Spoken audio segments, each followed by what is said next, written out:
Alhamdulillah, wassalatu wassalamu ala Rasulillah. A'udzubillahi minasyaitonir rajim. Bismillahirrahmanirrahim. Waltakum minkum ummatu yad'una ilal khair wa ya'muruna bil ma'rufi wa yanhauna 'anil munkar. Ulaika humul muflihun. Amma ba'du, para asatidzah sekalian yang saya hormati, begitu juga dengan para penyelenggara dari Yayasan Ar-Risalah Al-Khairiyah. Tentunya ini Ana mau sampaikan dulu bahwa pertama-tama tentunya Ana bukan lebih pintar dari antum semua. Jadi lebih tepatnya sebenarnya Ana menjadi narasumber karena memang nggak dapat yang lain. Nah, gitu ya. Jadi mungkin nanti kalau memang eh, mendapati bahwa materi ini kurang menyampai pada sasaran, ya tidak apa-apa disampaikan aja kritiknya. Mungkin salah satu-satunya kelebihan Ana adalah Ana lebih dulu hidup dari antum semua karena kayaknya nggak ada yang lebih tua dari Ana, dan juga lebih duluan menjalani proses, ya katakanlah proses menjadi dai, ya walaupun ya secara kapasitas mungkin Ana tidak memadai untuk itu, tapi karena memang tidak umat kita membutuhkan, ya sudah akhirnya mencoba-cobalah jadi dai di waktu muda dulu. Jadi Ana secara formal, Ana itu pernah menjadi penyuluh agama Islam di tahun 96. Kayaknya itu awal-awal ada penyuluh agama Islam. Nah, kalau sekarang orang sudah rebutan jadi penyuluh agama Islam. Kalau dulu mungkin masih payah nyarinya. Dan Ana sendiri nggak mendaftarkan diri. Ya, Ana diusulkan oleh pengurus Muhammadiyah dulu, ya, tahun 96 itu sebagai penyuluh agama Islam Kecamatan Pancur Batu. Mungkin penyuluh pertama Ana waktu itu. Nah, walaupun setelah setahun Ana nggak mau dilanjutkan. Ya, Ana sendiri yang nggak mau. Ana nggak mau dilanjutkan sebagai penyuluh agama Islam karena tanpa predikat itu pun Anda tetap berdakwah di masyarakat. Sementara ketika nama Anda dicantumkan sebagai penyuluh agama Islam, Anda melihat ada hal-hal yang tidak tepat di sana. Baik, jadi para asatidzah sekalian yang berbahagia, agak nervous juga karena kebiasaan Anda ini senangnya pidato di depan orang ramai. Nah, ini hanya menghadapi layar saja, jadi agak ada nervousnya juga sih sebenarnya. Dan maunya tadi ada perwakilan 10 orang di sini ya, sehingga Anda bisa agak nyantai untuk menyampaikan materi karena memang biasanya selalu berhadapan. Dan sudah lama tidak ngisi di Salam TV. Dulu pertama-tama saya ngisi di Radio Arisala juga nervous juga karena ngomong tapi yang dihadapi nggak ada. Nah, jadi ini kembali sekali-sekali disuruh Ustadz Hasan melalui Zoom masih belum terbiasa. Jadi mohon maaf kalau ada nervous-nervousnya. Baik. Nah, jadi sekarang kita masuk kepada materi kita yaitu manajemen kegiatan dakwah ya. Baik. Nah, definisi ya. Jadi artinya ini definisi yang saya buat sendiri. Maksudnya membatasi pembicaraan kita hari ini. Bahwa kegiatan dakwah adalah kegiatan bersama antara dai atau organisasi dakwah dengan mad'unya untuk menyampaikan pesan dakwah dengan tujuan beribadah dan memperoleh ridho Allah Ta'ala. Jadi memang kegiatan-kegiatan dakwah itu dilakukan oleh dai dan mad'unya. Jadi bukan dai-nya sendiri, tapi dilakukan bersama antara dai dan mad'u. Walaupun bisa jadi yang dominan mad'unya dan bisa jadi yang dominan dai-nya.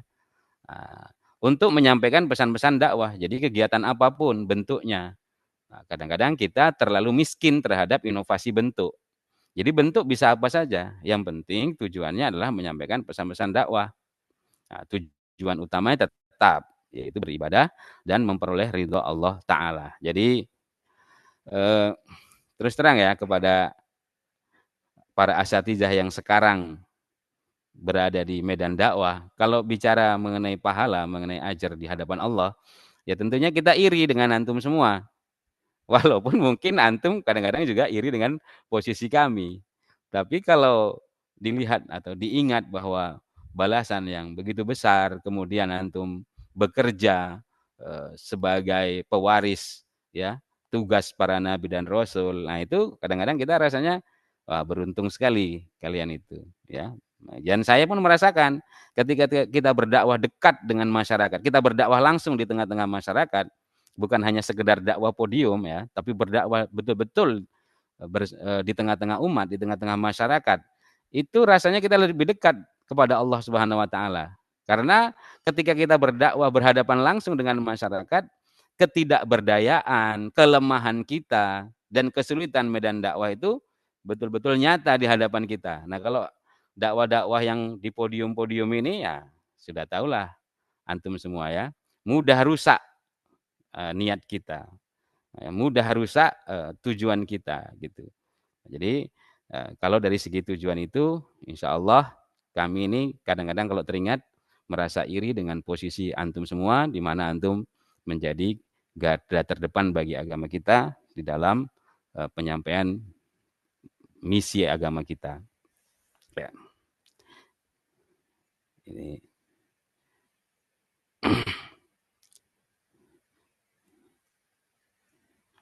Nah, kemudian kegiatan dakwah itu mempunyai fungsi kegunaan dan manfaat. Jadi begini, para asidah sekalian, tentu secara akademik kita akan menyampaikan dulu teori. Nah, nanti kita akan berdiskusi secara prakteknya. Nah, sekarang Ana ingin dulu kita menyampaikan secara teoritis bahwa kegiatan keagamaan atau kegiatan dakwah itu bukan semata-mata hanya untuk mengharap ridho Allah, bukan hanya semata-mata untuk mencari pahala, tetapi juga mempunyai fungsi kegunaan dan manfaat. Jadi, fungsi kegiatan dakwah tentu yang pertama menyampaikan tabligh, kedua sebagai pendidikan. Jadi, sekalipun kegiatan dakwah itu kita mengharap pahala dari sisi Allah Subhanahu wa taala, tetapi jangan lupa juga bahwa ada fungsi tarbiyah di sana.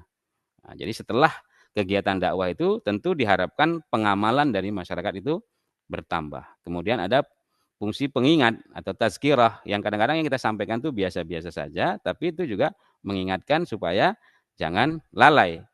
Nah, kemudian ada fungsi sosial. Ya, yang jelas dengan kegiatan dakwah itu kita bertemu, ya. Kemudian juga konsolidasi.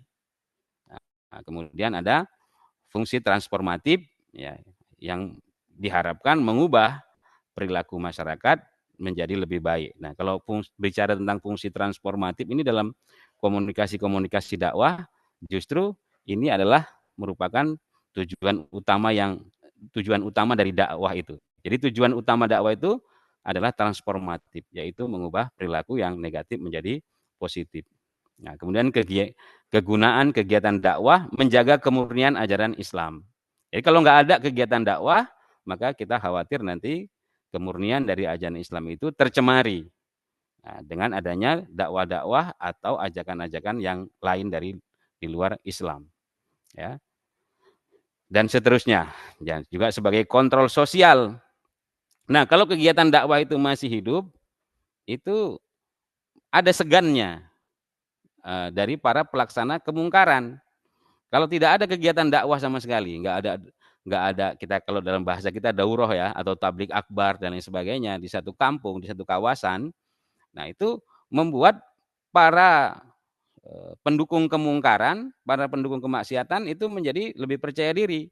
Tapi kalau kita adakan, sering-sering kita adakan kegiatan-kegiatan dakwah, ya minimal-minimalnya adalah tablik akbar umpamanya, atau kegiatan-kegiatan dakwah yang lain, daurah-daurah dan pelatihan-pelatihan.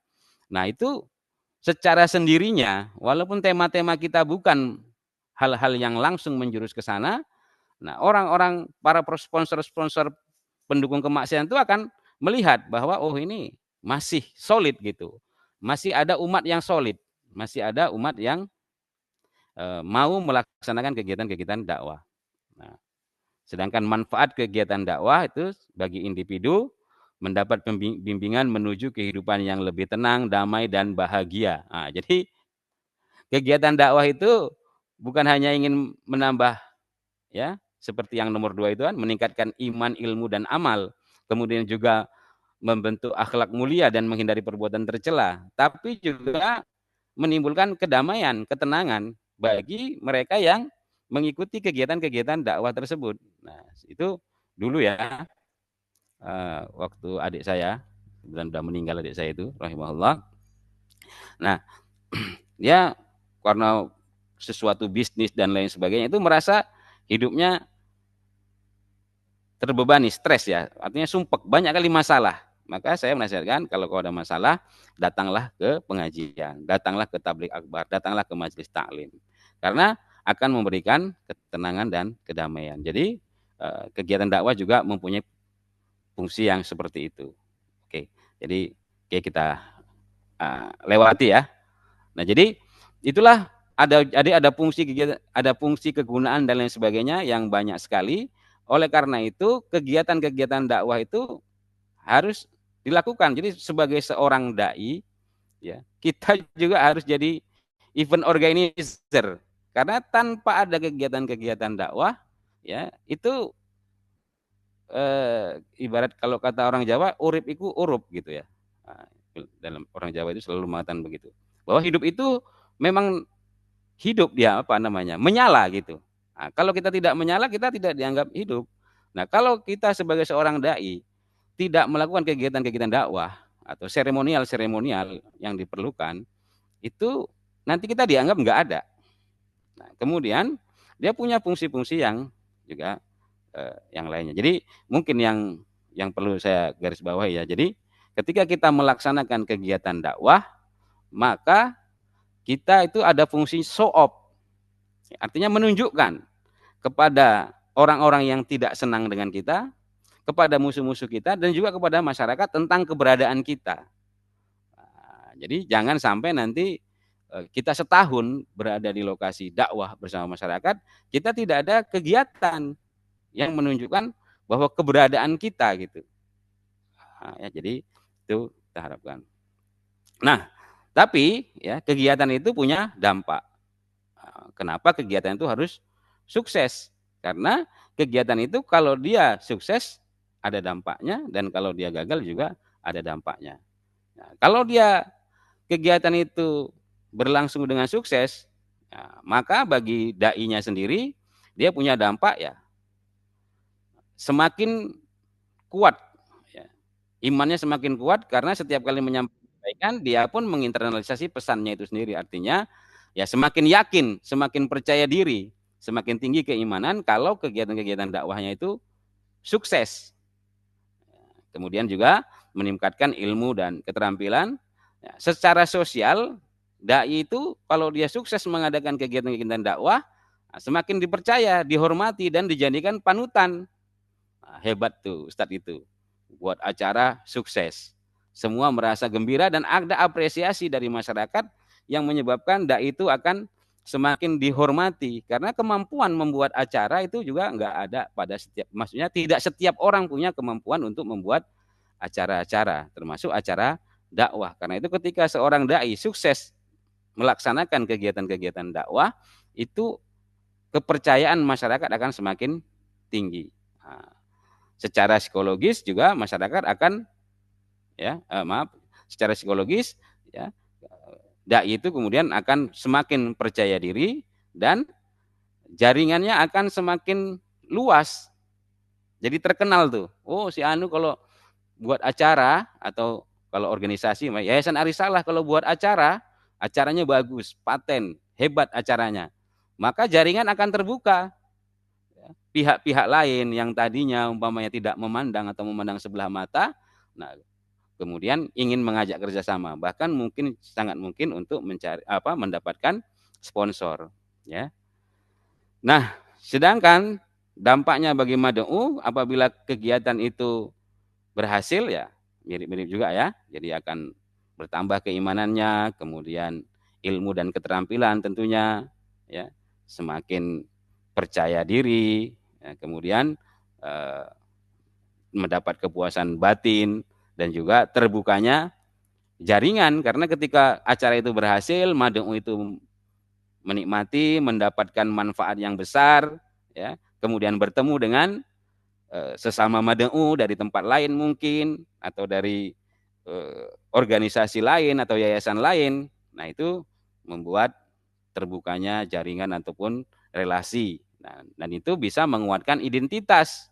Ketika acara itu berhasil, kemudian Mad'u merasa puas, lalu dia bertemu dengan Mad'u yang lainnya, maka mereka merasa, oh ternyata kita banyak, ternyata kita tidak sendiri. Nah, itu akan menguatkan identitas. Nah, sedangkan untuk organisasi sendiri, tentu organisasi itu akan semakin dikenal oleh masyarakat, ya, dipercaya oleh masyarakat dan mempunyai kader-kader yang baru. Karena acaranya bagus, baik gitu, organisasinya itu, sehingga para Mad'u tadi ingin menjadi bagian dari kegiatan organisasi. Kalau di sini Yayasan Arisalah ya, atau dai gitu kan. Begitu masyarakat atau Mad'u merasa puas, terutama yang muda-muda, dia kalau gitu aku mau jadi bagian dakwah dari Yayasan Arisalah. Tapi kalau kegiatan itu berjalan dengan tidak baik, tentu akan terjadi sebaliknya, ya. Nah, kemudian juga acara yang berhasil, nah, itu juga menjamin keberlangsungan, karena ketika kita membuat acara yang lain dan yang lebih besar, orang percaya, maka para donatur juga akan gampang kita peroleh, bahkan mungkin bisa menarik sponsor. Nah, ini mungkin ya kegiatan kita ini kadang-kadang masih bersifat swadaya, kesulitan kita mencari sponsor. Nah, mungkin dengan manajemen yang baik ke depannya, keberhasilan dakwah kita ini mampu kita promosikan keluar, sehingga nanti kegiatan-kegiatan dakwah kita ya bisa mendapat sponsor. Baik sponsor itu dari swasta maupun dari pemerintahan. Ya. Oke. Nah, kalau dampak kegiatan yang tidak sukses, ya khususnya bagi dai-nya sendiri, itu bisa menurunkan semangat, bahkan bisa menimbulkan rasa putus asa. Kegiatan yang tidak baik, yang tidak sukses, yang amburadul, ya, itu bisa menurunkan semangat dakwah, bahkan menimbulkan rasa putus asa. Nah, secara moral kehilangan wibawa di tengah-tengah masyarakat, di tengah-tengah Mad'u. Apanya Ustadz itu buat acara kayak gitu aja nggak beres gitu. Hah? Kemudian dikritik ya, dan bisa jadi dianggap tidak layak untuk menjadi seorang dai. Membuat kayak gitu aja nggak bisa gitu kan. Merasa kecewa, akhirnya bisa rendah diri, dan kemudian ya dakwahnya juga bisa menjadi mengecil. Nah, artinya kepercayaan masyarakat tadi menurun ya. Nah, sedangkan untuk Mad'u sendiri malah bisa menimbulkan perpecahan. Tadi acara-acara dakwah yang seharusnya kita inginkan menjadi acara konsolidasi, menguatkan hati, ya, menguatkan jamaah untuk mengadakan proyek-proyek dakwah yang lebih besar, tapi gara-gara kegiatan dakwah yang tidak terkoordinir dengan baik, yang tidak termanage dengan baik, kadang-kadang malah ya menimbulkan perpecahan. Nah, kalaupun tidak perpecahan, seminimal-minimalnya bosan dan tidak mau lagi mengikuti. Nah, Mad'unya merasa nggak paten pun acaranya, maleslah ikut itu lagi. Nah, akhirnya di masa depan Mad'u kita bisa cari-cari alasan untuk tidak mengikuti acara kegiatan dakwah kita, karena acara kegiatan dakwah kita dinilai tidak berhasil. Nah, dinilai tidak berhasil. Baik itu dalam mencapai tujuan maupun di dalam kreativitas dan lain-lain sebagainya. Ya. Nah, kemudian juga yang perlu diingat ketika acara dakwah itu tidak berhasil, ya, Mad'u tadi merasa apalah manfaatnya kita ikut itu. Toh gitu-gitu aja. Nah, ya, terutama bagi kalangan bawah itu seringkali mereka menginginkan bahwa acara-acara dakwah itu bukan hanya sekedar masalah keimanan dan lain sebagainya, tapi juga menyelesaikan masalah-masalah hidup mereka. Ini kadang-kadang kita yang terlupa ya bagi dai. Kalau mohon maafnya bagi umpamanya dai-dai agama lain ya, itu anak beberapa kali ya baik melihat dari siaran-siaran maupun juga dari lapangan, itu mereka berpikir untuk bagaimana mensejahterakan Mad'unya dengan potensi yang ada pada Mad'u. Ya, umpamanya ada satu desa yang ramai sekali pohon kelapa di sana, ya, yang kalau udah ditebang kayunya tersia-sia, maka kemudian misionarisnya itu berpikir gimana sih supaya memanfaatkan itu menjadi furniture. Akhirnya kampung itu menjadi penghasil furniture dari kelapa kayu atau Ya, jadi kayu kelapa penghasil furniture. Kemudian ada juga misionaris itu yang mengajarkan bercocok tanam organik dan juga dia merancang marketingnya sehingga bernilai jual lebih tinggi tanaman-tanaman organik itu dan sebagainya. Ya, ada juga misionaris yang menyalurkan pupuk dan lain sebagainya. Jadi ini memang barangkali terlalu berlebihan ya kalau Ana bicara begini bagi eh, para asetidas sekalian. Tapi kita melihat contoh ini ada bahwa bahwa dalam kegiatan dakwah kita kadang-kadang masyarakat itu menginginkan dampak yang lebih hanya sekedar penambahan ilmu dan keimanan, tapi juga mempunyai dampak bagi kehidupan sehari-hari. Ya, nah, bagi organisasi dakwah, apabila kegiatan dakwah itu tidak berhasil, nama baiknya tercoreng. Ya, dianggap tidak profesional dan lain sebagainya. Kehilangan simpati dan dukungan dari masyarakat, kemudian juga sulit mencari kader baru. Nah, karena kegiatan-kegiatan yang tidak termanage dengan baik, jadinya kita sulit karena orang ya, itu sudah manusiawi. Orang suka dengan keberhasilan. Nah, orang akan mendukung tim yang menang dan tidak suka mendukung tim yang kalah. Ya, nah, kemudian dukungan dana, ya, dukungan dana, jaringan dan lain sebagainya itu akan melemah. Memang ya kadang-kadang di dunia yang sekarang ini, di dunia yang canggih sekarang ini, kadang-kadang kita bisa tutupi kegagalan itu dengan dokumentasi yang baik. Tapi itu hanya menunda saja. Kalau memang kegagalan itu datang terus-menerus, ya, walaupun dokumentasi yang baik, dokumentasi yang hebat, itu pada akhirnya tidak akan bisa menutupi itu semua. Nah, ya, kekurangan-kekurangan itu ujung-ujungnya pasti akan terlihat. Memang sementara waktu bisa kita tutupi bahwa oh acara kita ini kurang bagus nih, amburadul nih, tapi dengan kecanggihan alat dan kepandaian kita, kemahiran kita untuk mengambil foto dan video, akhirnya kita bisa mengesankan bahwa acara itu sukses, hebat, berhasil. Nah, tapi itu hanya menunda saja, ya. Nanti pada ujung-ujungnya juga orang akan dengar juga, orang akan tahu juga, akan muncul fakta-fakta yang sebaliknya yang membuat kredibilitas dari organisasi dakwah itu kemudian menjadi menurun. Nah, itulah dari pentingnya satu kegiatan dakwah yang dirancang untuk berhasil dan apa akibatnya kalau kegiatan dakwah itu tidak berhasil. Jadi kita memang harus sungguh-sungguh ini karena mempunyai dampak yang besar bagi masa depan dakwah kita setiap kita dan harus dibuat. Jangan pula nanti berpikir karena takut gagal nggak membuat. Kalau kita tidak membuat kegiatan-kegiatan dakwah, nggak ada kegiatan dakwah kita buat di daerah dakwah kita, nggak ada daurah, nggak ada tablik akbar, nggak ada pelatihan imam dan khotib, nggak ada pelatihan jenazah, nggak ada pelatihan guru-guru iklan. Pokoknya nggak ada. Kita cuma normatif aja apa yang jadi tuntutan kita lakukan. Nah, kalau nggak ada kegiatan dakwah, maka nanti kita dianggap tidak ada. Artinya nggak diperhitungkan gitu, nggak memberikan efek apa-apa sehingga nanti tidak ada dukungan dan lain-lain sebagainya. Jadi begini saudara-saudara sekalian yang berbahagia ya. Nah, ini supaya agak rileks sedikit cerita juga lah ya. Jadi pada prinsipnya ya, setidak-tidaknya kalaupun kita tidak mampu menarik swasta dan tidak mampu menarik lembaga-lembaga profit untuk mendukung kita, setidak-tidaknya kita harus mendapat perhatian dan dukungan dari pemerintah. Jadi dukungan pemerintah terhadap dakwah kita itu sangat penting.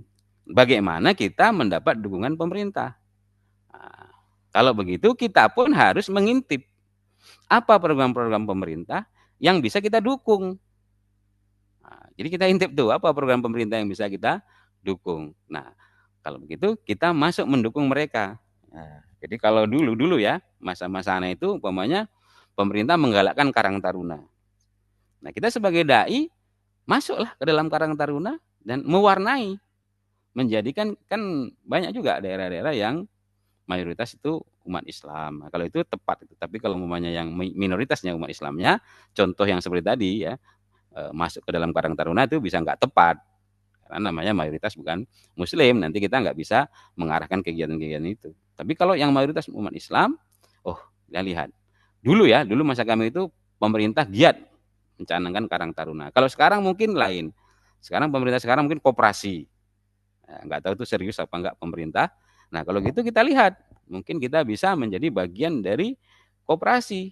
Jadi kegiatan-kegiatan koperasi itu kita sisipi dengan kegiatan dakwah, atau kegiatan dakwah kita sisipi dengan promosi kegiatan koperasi, sehingga pemerintah mendukung kita, kita mendukung pemerintah gitu.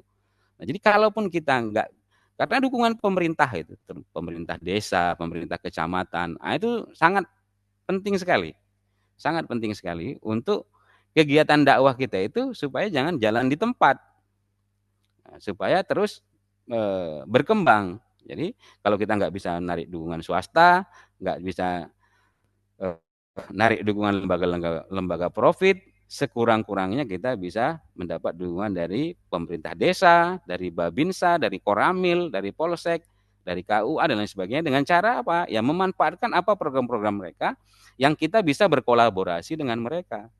Dan ketika kita berhasil berkolaborasi dengan pemerintahan daerah kita, baik tingkat ke desa, kecamatan, ya, syukur-syukur kalau kabupaten atau kota, itu legitimasi kita meningkat. Dan orang-orang akan semakin segan dengan kita. Oke. Jadi tentunya secara skema sederhana, manajemen kegiatan dakwah itu ada perencanaan. Perencanaan itu ya direncanakan dari awal sampai akhir, dan di dalam ilmu manajemen itu perencanaan itu sudah 50% keberhasilan. Bahkan ada yang menaruh lebih tinggi lagi. Ada yang mengatakan 70%. Perencanaan yang baik sudah 70% keberhasilan. Mungkin itu terlalu tinggi lah ya. Jadi kita pakai aja pendapat yang 50%. Bahwa perencanaan yang baik itu sudah 50% dari keberhasilan. Kalau perencanaan tidak dilakukan dengan baik, ya jadi kepada para asatidzah sekalian, menuangkan perencanaan di dalam bentuk tulisan ini harus menjadi keterampilan umum bagi kita yang harus kita punyai. Ini harus menjadi kompetensi dasar bagi kita, orang dai. Supaya kita bisa memegang perencanaan ini, dan pihak-pihak yang akan mendukung kita, yang ingin mendukung kita, biasanya mereka baik diucapkan atau tidak diucapkan pasti ingin melihat proposal kita. Bagaimana sih perencana? Ya proposal di sini tentu berbeda dengan proposal yang dimaksud dengan di Yayasan Arisalah ya. Ini maksudnya proposal yang umum, bentuk umum. Kalau proposal di Yayasan Arisalah kayaknya biasanya hanya berisi, intinya itu hanya berisi tentang pendanaan. Sementara kalau proposal yang dimaksud ini adalah lebih kepada kegiatan, progres kegiatannya. Nah, kemudian juga pengorganisasian, membentuk tim panitia ya, membagi tugas dan lain-lain sebagainya. Jadi artinya kalau tadi perencanaan, nah ini orang, siapa yang mau jadi pelaksana, siapa di bagian apa, tentu ada prinsip di sini, yaitu the right man on the right place, orang yang tepat untuk pekerjaan yang tepat. Nah, kemudian pelaksanaan. Nah, pelaksanaan itu juga harus diawasi dengan baik dan akhirnya evaluasi. Evaluasi ini hanya bisa dijalankan kalau ada administrasi. Kalau enggak nanti kita mengingat-ingat, itu susah, mengandalkan ingatan. Dan cenderung nanti bisa tidak objektif. Maka evaluasi itu umpama pendanaan. Maka mana administrasi pendanaannya? Mana pengeluaran untuk ini dan itu dan sebagainya? Ya. Kemudian mana dokumentasinya, foto, video dan lain sebagainya, sehingga kita bisa mengevaluasi. Nah, itu secara normatif. Nah, sedangkan secara lebih mendetailnya ini saya tampilkan lagi. Yang pertama itu ya, seperti yang tadi, yaitu perencanaan yang matang. Artinya tujuan acara harus jelas. Yang kedua, jadwal kegiatan tersusun rapi. Nah, jadi membuat rundown dari kegiatan ini juga harus menjadi keahlian seorang dai. Jadi umpamanya gini, saya dulu ya, waktu saya semester 1 teknik kimia, saya kan itu pulang kampung. Karena saya sanawiyah di pesantren, kemudian juga aliyah di MAN 1 Medan, saya kos. Lalu waktu kuliah di USU, saya pulang ke Tuntungan. Saya punya rencana bahwa dalam 5 tahun saya mau mengislamisasi Tuntungan. Kampung saya kan, mengislamisasi Tuntungan. Nah, itu saksi-saksi hidupnya ada Agus Purwanto ya. Nah, kemudian ada barangkali Permana ya, Ustadz Permana, kemudian Ustadz Usman rahimahullah. Jadi saya buat perencanaan mau mengislamisasi tuntungan 5 tahun. Nah, tentu itu harus dipecah lagi menjadi tujuan per tahun, menjadi tujuan per bulan, menjadi tujuan per pekan. Nah, itu semua jadwal-jadwal kegiatan kita harus tersusun rapi. Jadi membuat rundown, ya, rundown kegiatan ataupun rundown program, umpamanya setahun ini, nah, goalnya apa? Apa sih tujuan akhirnya? Nah, kalau gitu kita mulai kan, ini kalau dalam bahasa Seven Habits-nya itu memulai dari yang akhir. Ini goalnya. 1 tahun ini goalnya. Nah, kalau begitu disusunlah bulan ke-11 jadi apa, bulan ke-10, bulan ke-9, sampai akhirnya ke yang pertama. Nah, begitu juga ketika kita membuat kegiatan. Nah, kegiatan itu rundown-nya itu ada dua. Yang satu rundown kegiatan secara umum dari mulai merencanakan sampai mengevaluasi, dan ada rundown acara. Jam berapa persiapan, nah, kalau mau ada gelar resik jam berapa, kemudian juga dimulai jam berapa, kata sambutannya ada berapa, dan sebagainya. Jadi dalam perencanaan yang matang ini, rundown itu sangat penting, ya. Artinya membuat satu perencanaan berdasarkan waktu itu sangat penting sekali. Jangan sampai ini diabaikan, karena waktu itu kalau tidak kita pecah-pecah, kita masukkan program kita, kadang waktu itu terlalu lama. Nah, saya sering mengatakan itu kalau dulu ya, kalau saya ngurusi remaja masjid. Ada ketua remaja masjid itu 4 bulan dia diangkat jadi ketua remaja masjid, dia mau mengundurkan diri, dan itu umum banyak. Kenapa? Karena dia nggak ngerti mau melakukan apa lagi. Jadi dia ditunjuk jadi ketua remaja masjid, 4 bulan kemudian waktu diangkat dia semangat berapi-api, mau begini, mau begitu, ya kan? Nah, begitu 4 bulan kemudian dia mau mundur. Kenapa? Nggak ngerti mau buat apa-apa lagi. Nah, ini anak nggak tahu ya, apakah ini juga terjadi di para dai Yayasan Risalah. Mudah-mudahan nggak. Jadi waktu di pertama kali semangat gitu, 4 bulan nggak ngerti mau ngapain lagi. Sementara saya katakan, saya kalau diangkat jadi ketua remaja masjid, kalau hanya waktu saya hanya setahun, saya nggak mau. Saya pernah kan mau diangkat jadi ketua organisasi remaja setingkat remaja masjid. Kemudian waktu kerjanya itu hanya setahun. Anak bilang anak nggak mau, karena setahun anak nggak bisa buat apa-apa. Maka akhirnya kesepakatan dijamin bahwa anak akan memimpin 2 tahun. Jadi nanti akan diadakan musyawarah, tapi hanya pengukuhan aja gitu. Tahun depan diadakan, tapi pengukuhan. Pokoknya dijamin bahwa saya menjadi pengurus selama 2 tahun.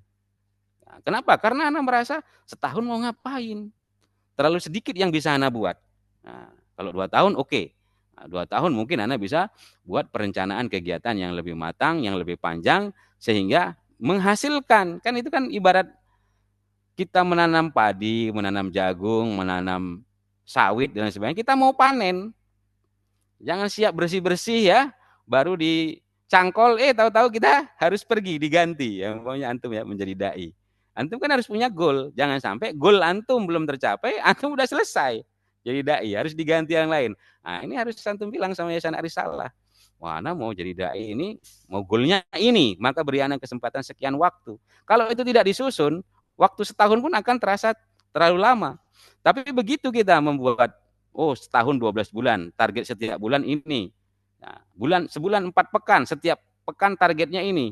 Maka insya Allah 1 tahun itu nanti menjadi sangat singkat. Jadi artinya dalam kegiatan dakwah pun begitu. Kalau nggak kita susun rundown-nya, baik kegiatan secara umumnya maupun kegiatan acara intinya nggak kita susun, itu bisa kita rasa waktu begitu panjang tapi nanti semuanya tidak terselesaikan dengan baik. Kemudian anggaran terukur dan realistis. Nah, dalam setiap kegiatan itu pasti ada anggaran. Anggaran itu harus terukur dan realistis. Nah, kadang-kadang mohon maafnya ya, kita sama-sama ini kan pengalaman di yayasan kita ini. Sering sekali kita terjebak pada pendanaan yang enggak realistis. Nah, gitu. Nah, ini pula. Nah, jadi pendanaan itu harus terukur dan realistis. Pantas enggak ini? Atau berlebihan enggak ini? Ini kurang apa enggak ini? Jadi anggaran itu jantungnya, ya. Anggaran itu darahnya. Jadi kalau enggak kita manage itu dengan baik, nah itu sudah kegagalan sudah di depan mata gitu. Kalau kurang dana, ya itu bisa bahaya. Kalau lebih, itu mubazir. Nah, jadi kemampuan seseorang dai ya, atau seorang pengorganisir dari kegiatan dakwah itu untuk membuat pendanaan yang terukur dan realistis itu sangat diperlukan. Nah, kemudian selanjutnya sumber daya manusia. Nah, panitia yang kompeten dan solid, pembagian tugas yang jelas, koordinasi dan komunikasi yang lancar. Ya, yang pertama itu ya masalah kompeten dan solid. Nah, kemudian pembagian tugas yang jelas. Jadi ketika kita memilih orang ya, pengalaman kita di lapangan, seringkali kita memilih orang itu hanya berdasarkan kesolehannya.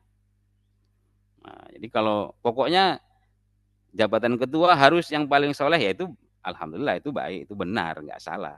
Lalu kemudian nanti di level wakil ketua harus yang paling pintar, yang paling ini, nah itu nggak salah.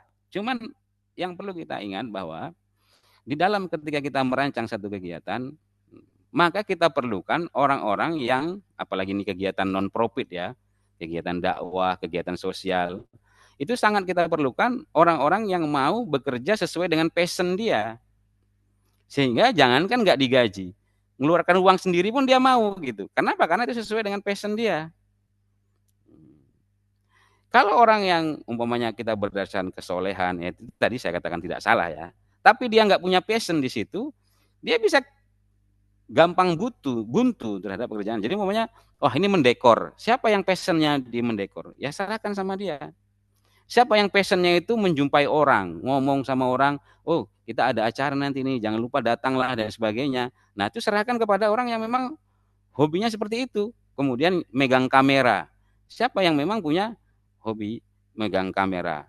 Siapa yang hobi di dalam masalah fotografi dan lain sebagainya. Jadi sangat dipentingkan ketika kita memilih sumber daya manusia untuk jadi panitia dan lain sebagainya, itu adalah orang-orang yang dia punya passion di situ. Nah, walaupun nanti itu akan gitu dibahas lagi di depan, tapi begini, kadang-kadang ada orang yang nggak datang, nggak rajin datang kajian, dia nggak rajin datang, sekali-sekali aja nongol sekali-sekali, atau malah hampir nggak pernah terlihat, tapi memang dia mau mendukung kegiatan kita. Atau kadang-kadang bahkan orang yang tidak mendukung atau tidak peduli, ketika kita ajak untuk satu kegiatan yang di situ ada passion dia malah mau gitu.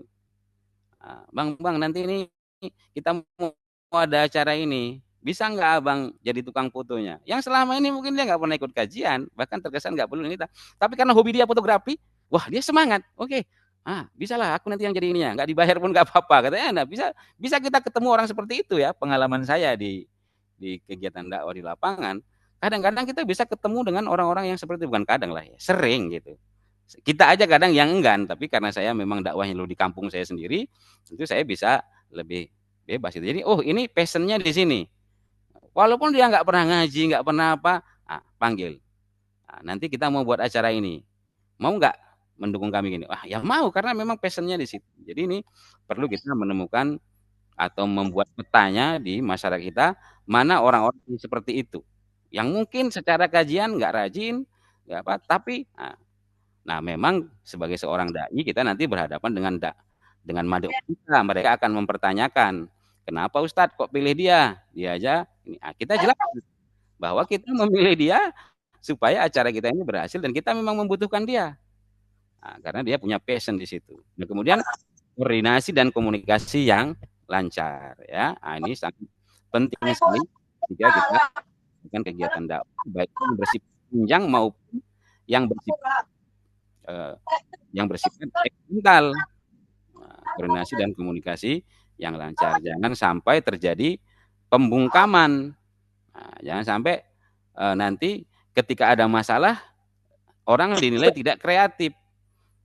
Tapi ketika mau mengajukan usul, mau mengajukan pemikiran-pemikiran, dianggap pemikirannya tidak perlu. Udah kerjakan aja kayak yang diperintahkan.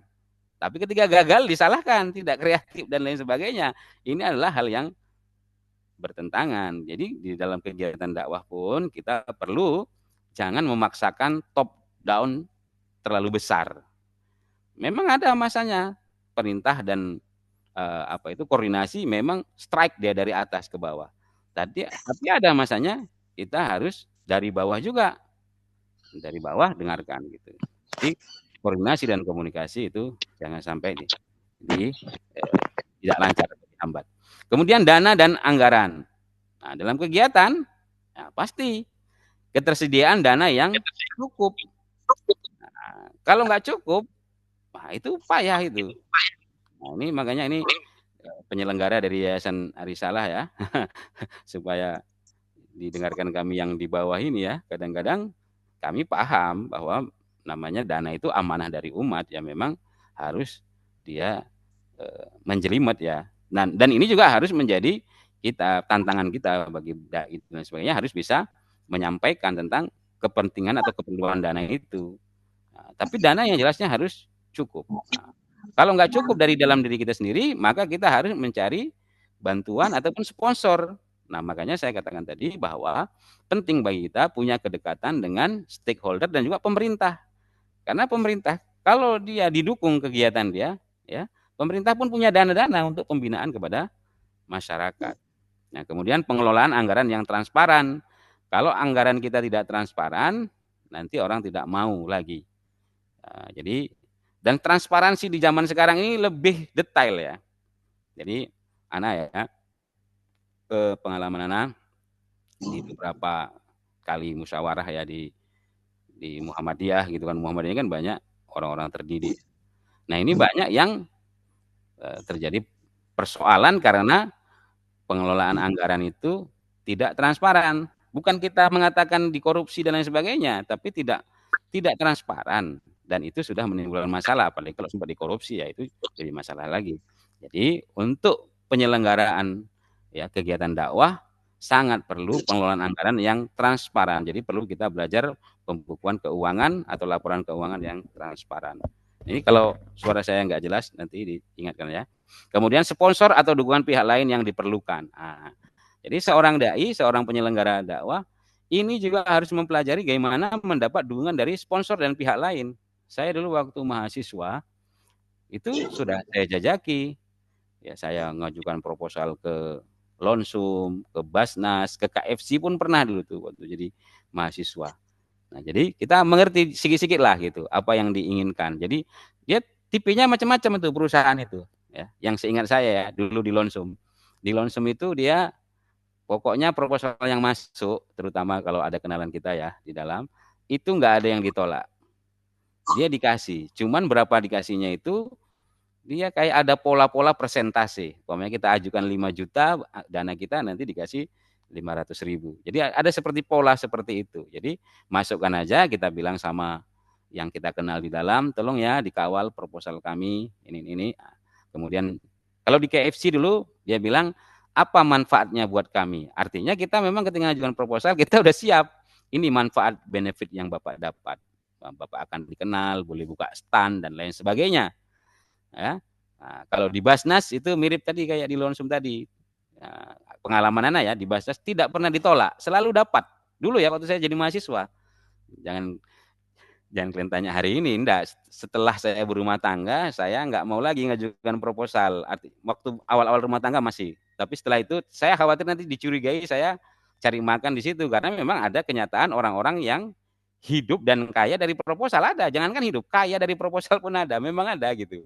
Nah, jadi Ana juga menghadapi orang seperti itu. Gara-gara proposal aja dia punya mobil gitulah kira-kira. Proposal kegiatan, ya dijual kegiatan ini itu, baik yang nyata maupun fiktif, tapi akhirnya dia bisa beli mobil. Nah, apalagi kita yang memang betul-betul nih untuk kegiatan dakwah, maka keterampilan kita untuk mencari sponsor ya atau dukungan pihak-pihak lain dari pemerintahan umpamanya. Nah, saya dulu waktu saya mengelola kegiatan dakwah, ya saya todongin aja kepala desa. Saya bilang ini kan ada dana desa untuk pembinaan remaja. Mari kasih kami.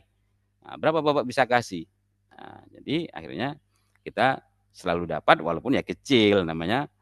Utamanya kalau di desa itu waktu itu adalah Karang Taruna. Kita remaja masjid ataupun kegiatan-kegiatan dakwah, ya kita dapat tapi sedikit lah di bawah Karang Taruna.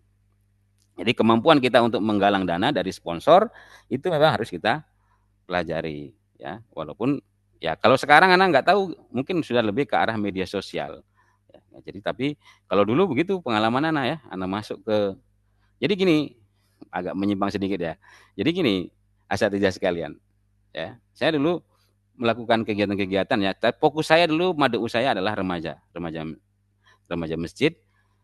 Basisnya ada 3 dulu, tuntungan, ya, kemudian denai. Nah, di denai itulah ada Permana ya, Ustadz Permana. Kemudian ada juga Usman rahimahullah. Nah, itu denai juga salah satu tempat saya eh, fokus dakwah. Jadi tuntungan denai, nah, akhirnya di denai juga Anda dapat zaujah kan gitu kan. Nah, jadi dibina baru dibini ya kan. Nah, setelah dibina kemudian dibini. Nah, kemudian ada di diski. Nah, di diski itu dulu kerjasamanya itu ternyata akhirnya saya tahu mereka itu banyak penganut tarekat di sana. Nah, jadi 3 tempat ini selalu kami adakan kegiatan dakwah.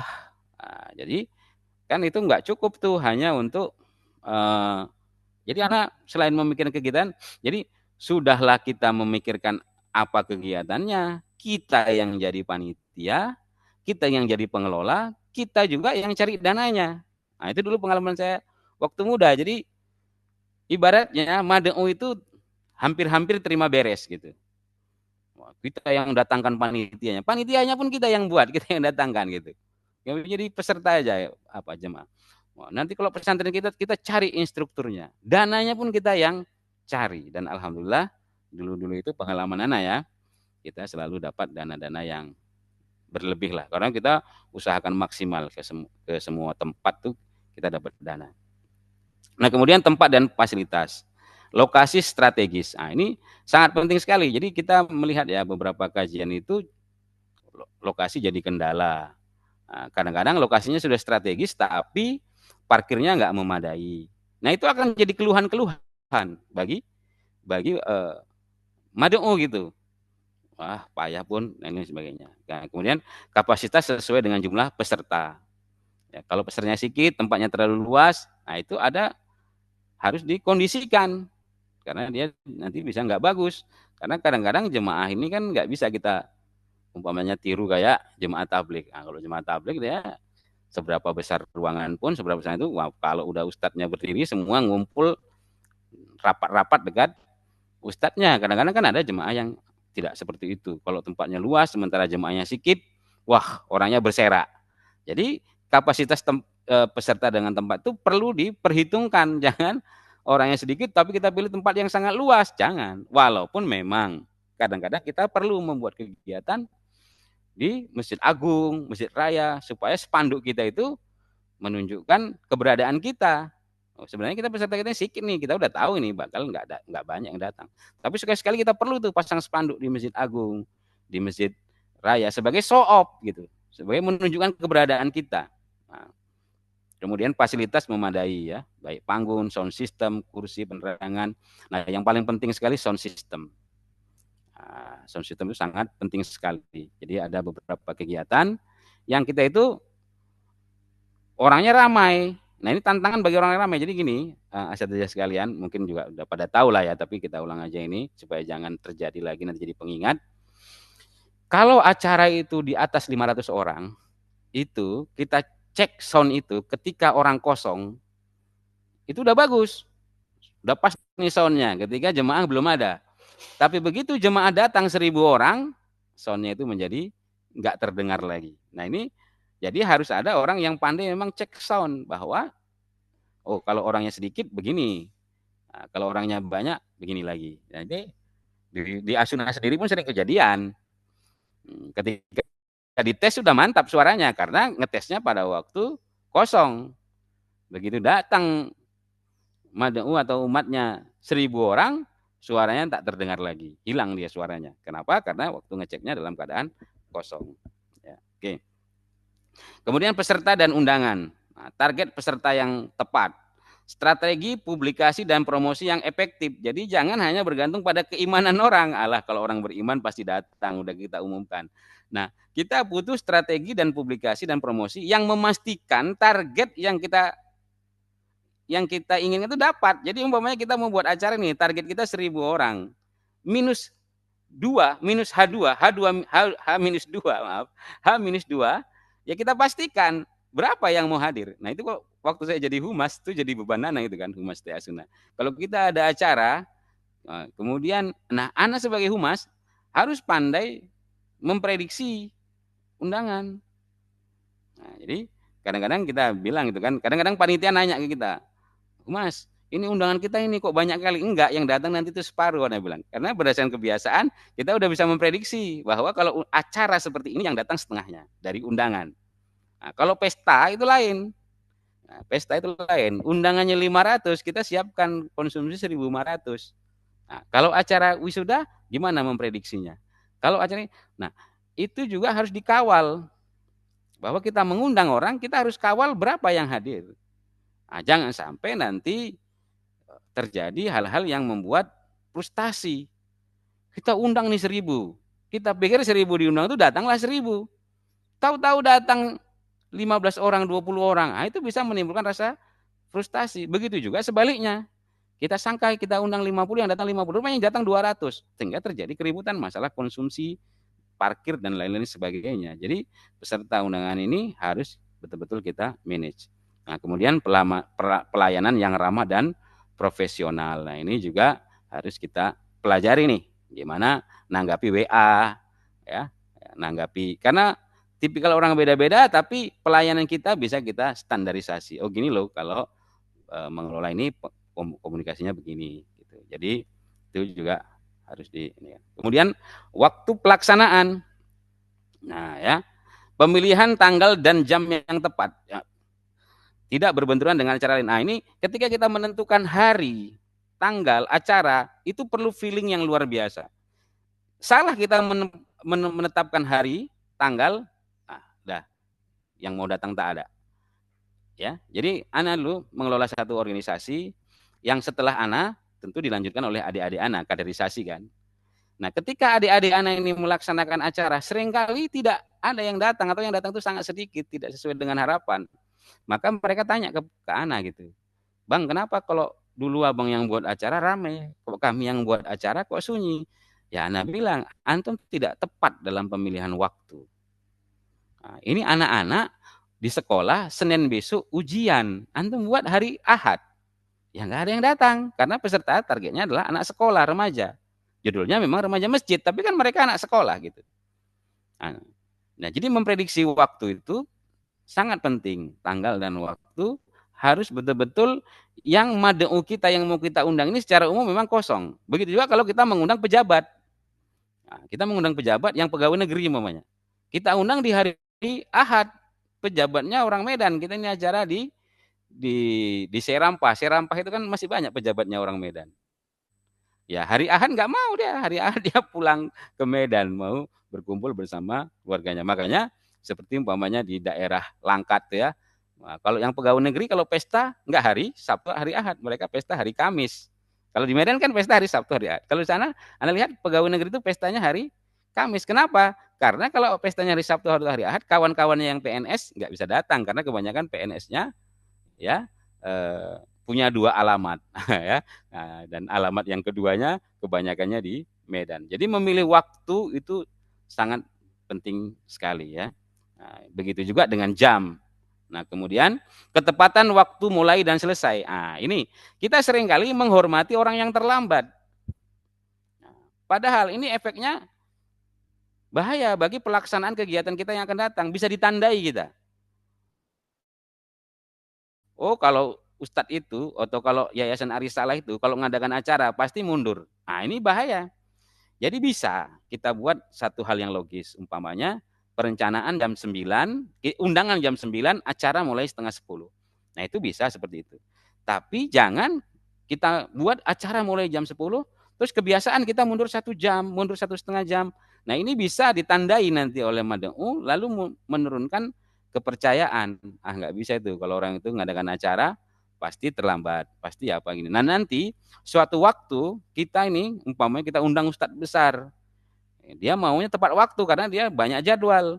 Nah, ketika kita harus on time, kita jadi kesulitan. Makanya di dalam acara-acara yang bersifat kecil dan bersifat rutin, biasakanlah supaya tepat waktu. Ya, supaya tepat waktu. Saya ingat tuh dulu waktu saya sering ikut menghadiri kajian-kajian Ustadz Abu Ihsan waktu masih di Masjid Muslimin dulu ya. Ana belum bergabung dengan As-Sunnah dulu, saya ikut kajian-kajian Ustadz Abu Ihsan. Nah, itu pokoknya jam 9 dia datang, dia mulai walaupun yang datang baru di bawah 10 orang. Yang nanti ya. Ketika nanti jam 10 itu masjid itu penuh, sesak.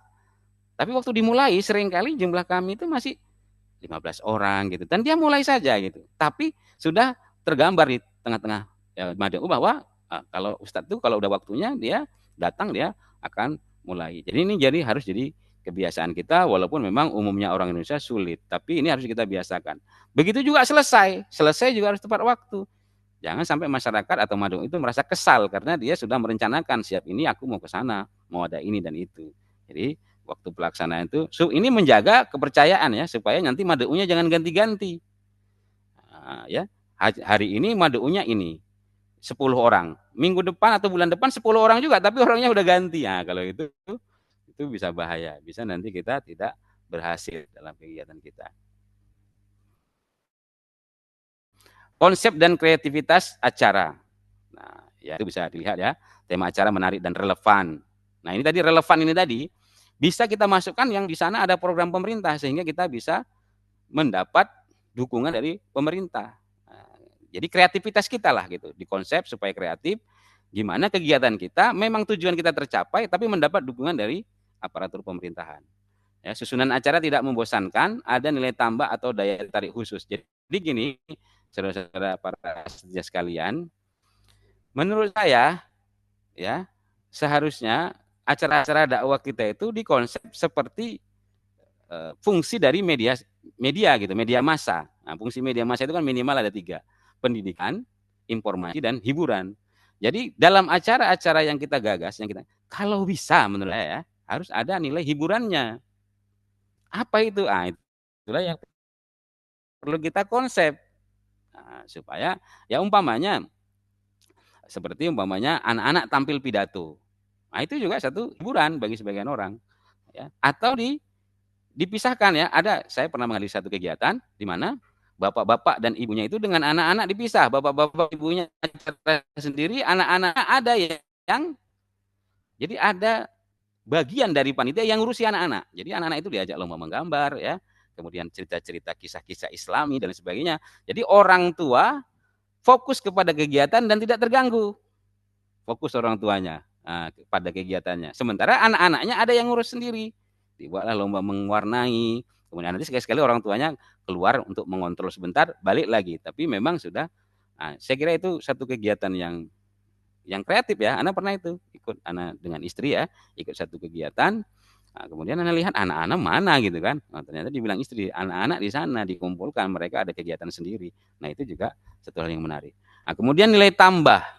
Nah, itulah seperti yang diadakan oleh radio dan Salam TV, ada bazar. Nah, jadi ada orang yang mau lihat pengajian tapi juga mau lihat bazar. Nah, kemudian dukungan teknologi dan logistik ya. Dukungan teknologinya itu jangan kelabakan, itu sudah kita sampaikan tadi. Kemudian kesiapan antisipasi masalah. Nah, ini juga supaya jangan tadi terjadi kepanikan yang menyebabkan stres atau down. Memang sudah ada antisipasi masalah. Umpamanya, kalau narasumber yang utama nggak datang gimana? Kita buat acara besar nih, yang fokusnya kepada narasumber. Pokoknya kita mengundang Ustadz Firanda. Gimana pun, pasti ada kemungkinan Ustadz Firanda nggak datang, walaupun itu kita nggak kita inginkan. Tetapi kita harus ini nih. Nah, jadi kalau Ustadz itu nggak datang, apa yang akan dilakukan? Nah, kalau kita sudah terencana, ada rencana cadangan, kita nggak panik, walaupun tetap kecewa, tapi tidak panik. Dan acara itu tetap bisa berjalan. Masyarakat sama juga, kecewa tapi tidak panik, dan kecewanya itu tidak mendarah daging gitu, nggak kecewa berat dia. Nah, walaupun tetap kecewa lah, apalagi kalau itu fokusnya kepada narasumber ya. Kalau narasumber sampai nggak datang, tentu terjadi kekecewaan yang mendalam. Tetapi dengan adanya plan lain, nah begitu juga lah terhadap gimana kalau kemungkinan hujan deras, bagaimana ya ini kalau kita pakai tenda itu gimana kalau hujan deras, ya dan lain-lain sebagainya. Bagaimana kalau baterai habis ya. Jadi ada disiapkan tim yang siap menangani masalah di lapangan. Jadi kalau terjadi ini gimana? Nah, kemudian evaluasi dan dokumentasi. Nah, jadi seperti yang saya katakan tadi bahwa evaluasi itu bisa kalau ada dokumentasinya, kalau ada administrasinya. Tanpa administrasi dan dokumentasi itu bisa-bisa tidak bisa kita lakukan evaluasi. Macam mana, apa dasarnya? Nah, sekarang kenapa orang mau datang pada acara kita? Oh, ini kayaknya jadi panjang sekali ya. Oke. Nah, jadi Anda ringkas-ringkas saja ya, nggak perlu Anda baca. Nah, pertama, orang datang itu, dalam datang acara itu, ada yang dia karena kebutuhan. Nah, kebutuhan menurut Maslow, itu dibagi menjadi piramida kebutuhan menjadi 5. Ada orang yang kebutuhannya itu memang masih kebutuhan untuk hidup. Makan, minum, tempat tinggal, itu kebutuhan untuk hidup.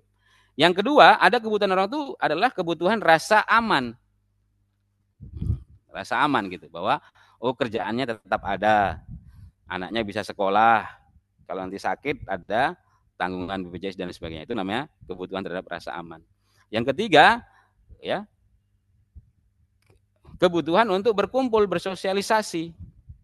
Nah, yang keempat, kebutuhan untuk dihargai, dan yang kelima itu kebutuhan untuk mengapresiasi atau bukan mengapresiasi ya, maksudnya untuk mengekspresikan diri. Nah, itu kebutuhan-kebutuhan menurut Maslow. Nah, jadi kenapa ini saya katakan? Jadi ada orang yang datang itu karena kebutuhannya.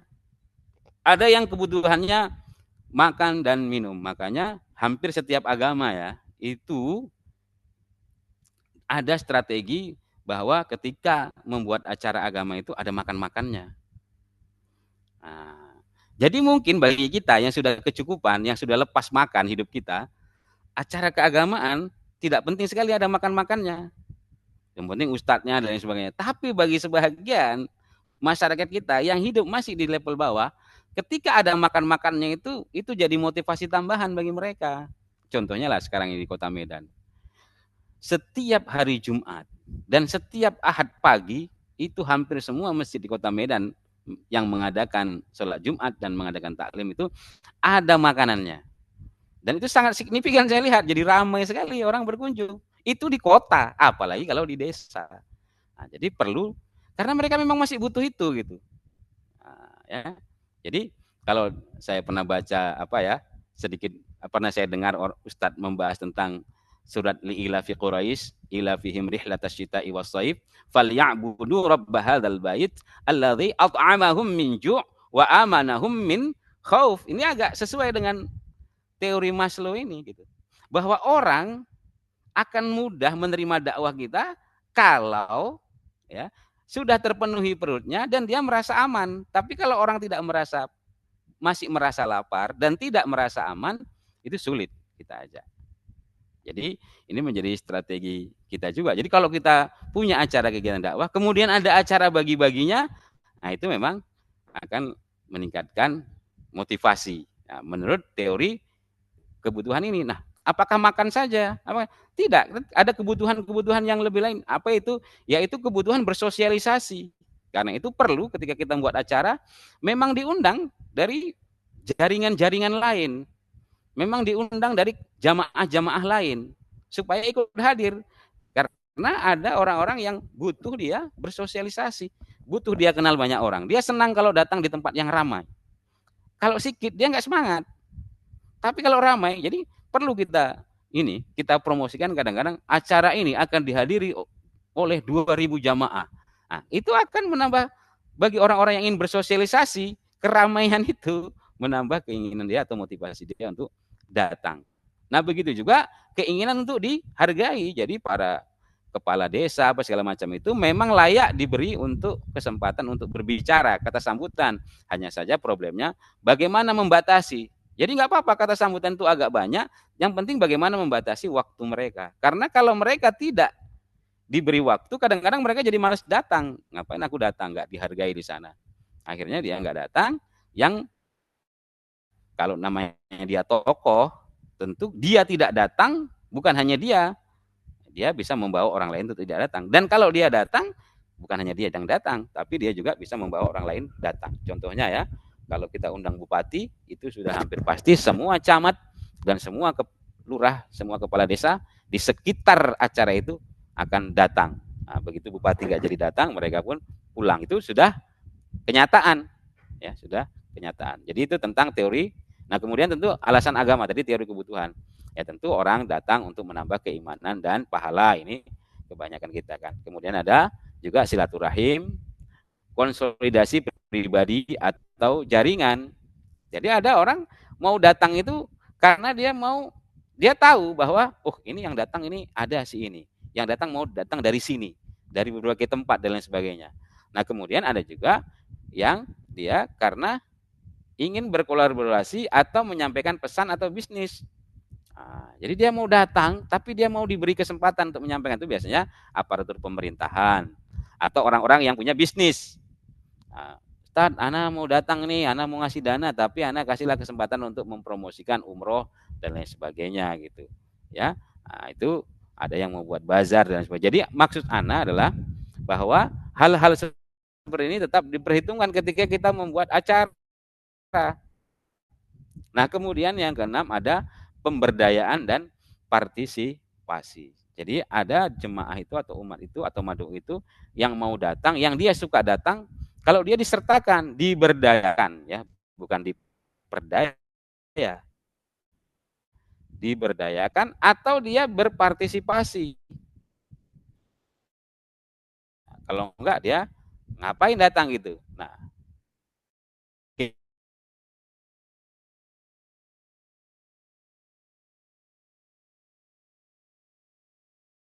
oke. Nah, selanjutnya adalah publisitas. Nah ini. Kita sebagai ini memerlukan publisitas. Apa itu publisitas? Kita kemudian menyiarkan tanpa kita minta, nggak bayar, karena kita keberti. Nah itu sangat bagi kita diliput itu cukup supaya dimasukkan ke berita, hanya untuk masuk ke berita aja yang satu dua ya mungkin Yayasan Arisalah pun pernah beberapa kali. Nah, kebetulan waktu itu yang ada kan Stay Asuna, buka puasa bersama, itu masuk TPRI. Pembagian kurma masuk TPRI. Kita nggak bayar, bahkan kita nggak ngundang, nggak manggil orang itu. Tiba-tiba datang waspada, lalu nyari humas Asuna, lalu ditanya, nah, ini acaranya gimana gini kita terangkan gitu. Tiba-tiba datang dari TPRI nanya, siapa yang ini bertanggung jawab humas? Humasnya ditanya, walaupun humasnya nggak masuk TV ya kan, nggak masuk TV nggak apa-apa. Yang penting kita ngasih keterangan berapa peserta yang hadir dan lain sebagainya. Itu beberapa kali mungkin ketua STAI ataupun Yayasan Risalah tidak menyadari bahwa kita itu waktu itu diliput dan disiarkan di berita TPRI. Saya lihat gitu. Kebetulan Metro juga pernah meliput kegiatan Ramadan kita. Ya waktu itu kebetulan citra Metro TV lagi buruk pula bagi umat Islam. Tapi waktu itu mereka punya acara itu setiap harinya meliput menayangkan liputan di pesantren-pesantren. Dan kita karena kita berciri pesantren, kita juga pernah diliput oleh Metro TV. Nah, tapi waktu itu kebetulan citra Metro TV lagi turun di kalangan umat Islam, ya gitu. Jadi publisitas ini sangat penting. Kalau bisa kita mendapat publisitas, apalagi dari media yang terkenal ya, RCTI kah apa, wah itu luar biasa. Nah, lalu apa faktor media mau meliput? Nah ini kan, ini faktor kita mendapat publisitas itu, nggak kita undang, nggak kita bayar, tapi kita diliput. Apa faktornya? Nah, yang pertama, nilai berita atau news value yang tinggi. Kenapa? Ada tokoh terkenal, Ustadz kondang, ulama besar atau pejabat yang hadir. Nah, kalau kita ngundang Pak Prabowo, tanpa kita minta pun TV meliput, nah kita diliput, itu maksudnya gitulah logika sederhananya. Ya, nah, kalau kita ngundang Kapolda semuanya, nanti bahas itu TPRI Medan. Kenapa? Karena bersama Kapolda itu udah ada timnya yang ikut. Nanti tim mereka itu yang minta untuk dihadirkan di TPRI. Nah itu penting bagi kegiatan-kegiatan kita publisitas ini. Tema acara relevan dengan isu aktual. Nah, ya umpamanya sekarang ini apa ini yang lagi aktual ini ya. Ya damai Indonesiaku umpamanya kan karena baru rusuh-rusuh dan lain sebagainya, ketaatan kepada pemimpin segala macam, itu tentu selalu relevan. Nah, kalau kita bisa ya mempublikasikan ini dengan baik, nanti kita akan dapat publisitas. Tahu orang, kasih tahu aja atau sebarkan aja acara itu ke wartawan-wartawan TV. Nah, nanti mereka akan tanya itu berapa yang hadir kira-kira. Oh gini, nah, itu ya, jumlah peserta banyak. semakin ramai jamaah, semakin menarik bagi media untuk meliput. Jadi kalau kita ini sering ini macam acara acara temu ramah dan lain sebagainya atau buka puasa itu kita luar biasa sekali. Tapi sepertinya nggak ada yang menginfokan ke TVRI ataupun ke ini gitu, ke radio atau ke waspada. Kalau dulu ya karena kedekatan itu ya, kita nggak sengaja pun kita cerita-cerita nanti ada acara gini-gini Pak. Nah, akhirnya mereka liput. Nah ini kemudian unsur kebaruan atau kekinian atau yang unik yaitu konsep acaranya itu. Ini memang acara dakwah, acara religi tapi punya keunikan walaupun kita agak sulit ini ya karena kita terikat dengan kode etik yang tinggi. Nah, nanti kalau kita buat-buat bisa pula dituduh ahli bid'ah dan lain sebagainya. Nah kemudian punya dampak sosial yang luas. Ya, seperti itu santunan luar biasa ini sudah. Nah, tapi kenapa tidak mempunyai publisitas? Mungkin ya menurut dugaan Nana, nggak ada yang menghubungi dari kita, nggak ada yang menghubungi atau memberitahukan kepada TVRI, kepada TV swasta ataupun kepada waspada ya media-media yang lain di luar sana bahwa kita punya kegiatan yang selain dihadiri oleh banyak orang seperti kurban kita ya, itu bisa jadi publisitas. Nah, kemudian akses dan hubungan baik dengan media, inilah dia ya kita harus kawan baik lah ya, kawan baik dengan kawan baik dengan TVRI dan lain-lain sebagainya supaya kita mendapat publisitas. Nah kemudian selain publisitas dari media juga kita harus mendapat viralnya ini. Kalau bisa kita viral acara-acara kita. Nah bagaimana supaya acara-acara kita bisa viral? Nah, jadi kita kalau mau viral kita ini harus pandai memotong-motong menjadi potongan-potongan kecil. Jadi mana angle-angle ataupun cerita-cerita yang menarik dari acara kita itu harus mampu kita potong-potong menjadi menjadi apa namanya? Menjadi konten-konten yang hitungannya tidak sampai menit, 30 detik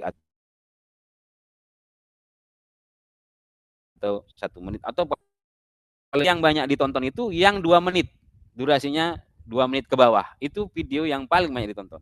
Nah, jadi kita bisa potong-potong kemudian mana yang menginspirasi, yang menyejukkan hati, ya, yang berbau hikmah, yang berbau kata-kata inspirasi dan lain sebagainya, itu kemudian kita share ke media sosial.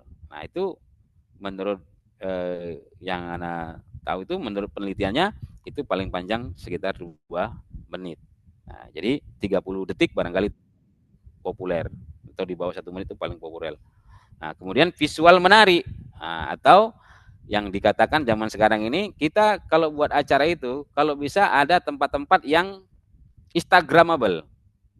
Nah, ya itu akan menjadi apa namanya itu nanti akan jadi viral, akan orang akan menyebarkan acara kita. Enggak kita yang kerja keras menyebarkan acara kita, tapi orang yang hadir yang akan menyebarkan karena ada spot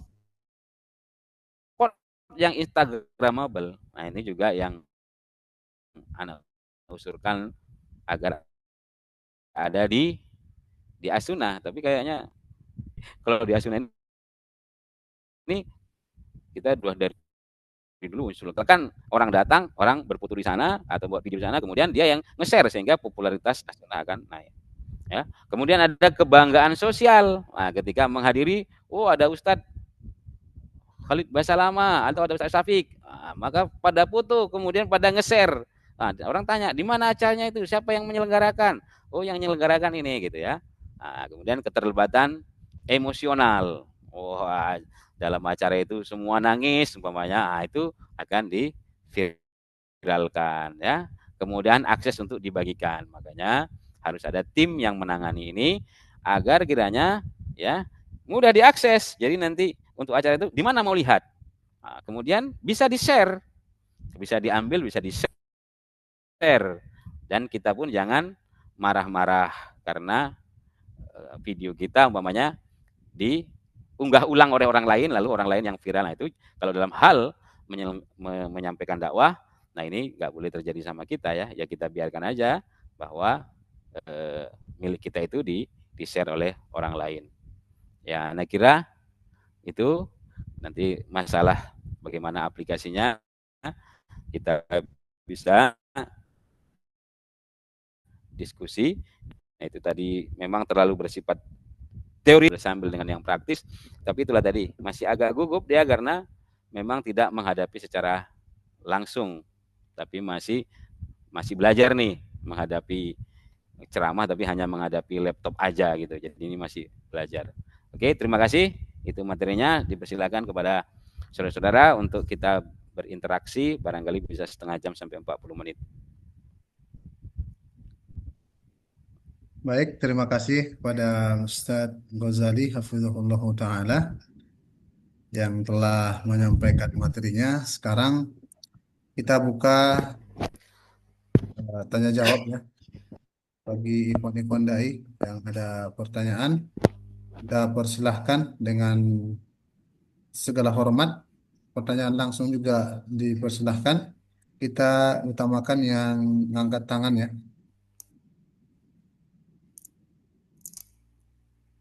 Fadhal, Ustaz semua.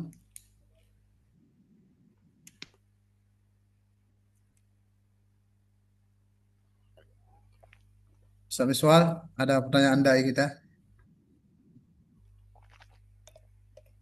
Yang mau bertanya langsung juga silahkan. Izin bertanya, Ustaz. Ya, Ustaz. silahkan. Bismillah, Assalamualaikum warahmatullahi wabarakatuh. Nggak nampak anak yang nanya nih. Coba. Bisa dinampakkan? Sebentar, Ustaz. Bertanya Ustaz. Ana. Silakan. Alhamdulillah. Kepala Ustaz. Ustaz Ghazali. Kepala Ustaz. Alhamdulillah khair. Masya Allah. Makin seksi.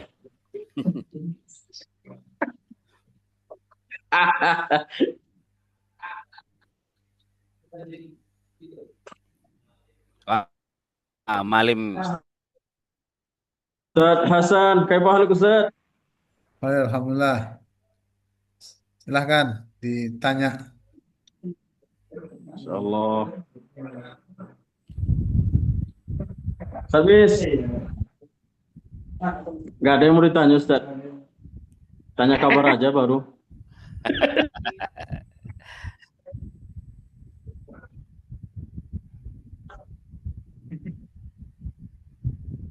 Yang kesulitan mungkin bertanya secara langsung karena kendala internet bisa bertanya via chat ya. Ana izin bertanya, Ustaz. Ini dia Nah, ada dua Fadhal, pertanyaan. Ustaz Hanan.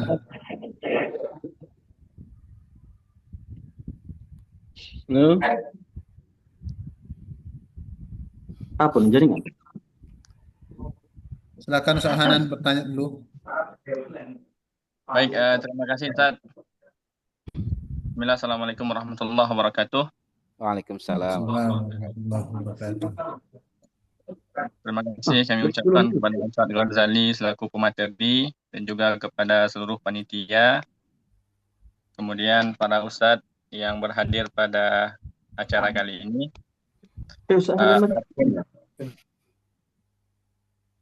Langsung saja, Ustaz. Pertanyaannya adalah terkait dengan poin SDM tadi, Ustaz. Jadi di materi Ustaz Ghazali menyinggung terkait SDM. Jadi poin yang beliau sampaikan tadi adalah saat menunggang seseorang pada satu kegiatan, afdolnya ataupun lebih baiknya kan orang yang punya passion di situ ataupun yang punya keahlian.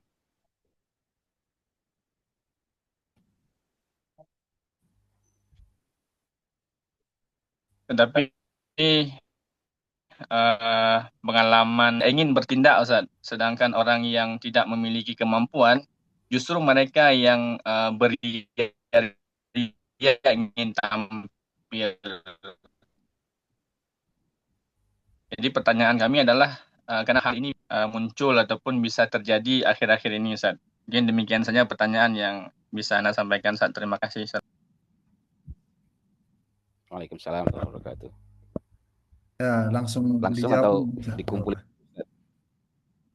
Oke, baik. Jadi mohon maaf, anak dudukkan dulu bahwa yang dimaksud passion itu punya semangat di situ, keinginan di situ. Jadi passion ini bukan skill, tapi maksudnya dia yang memang senang di situ. Dia punya skill, bisa jadi juga punya tidak punya skill. Tapi kalau punya informasi, punya wawasan, walaupun mungkin ilmunya kurang. Nah, jadi tapi Anda tangkap itu apa yang dimaksud dengan Ustadz yang bertanya dari Ustadz Hanan ya. Nah, jadi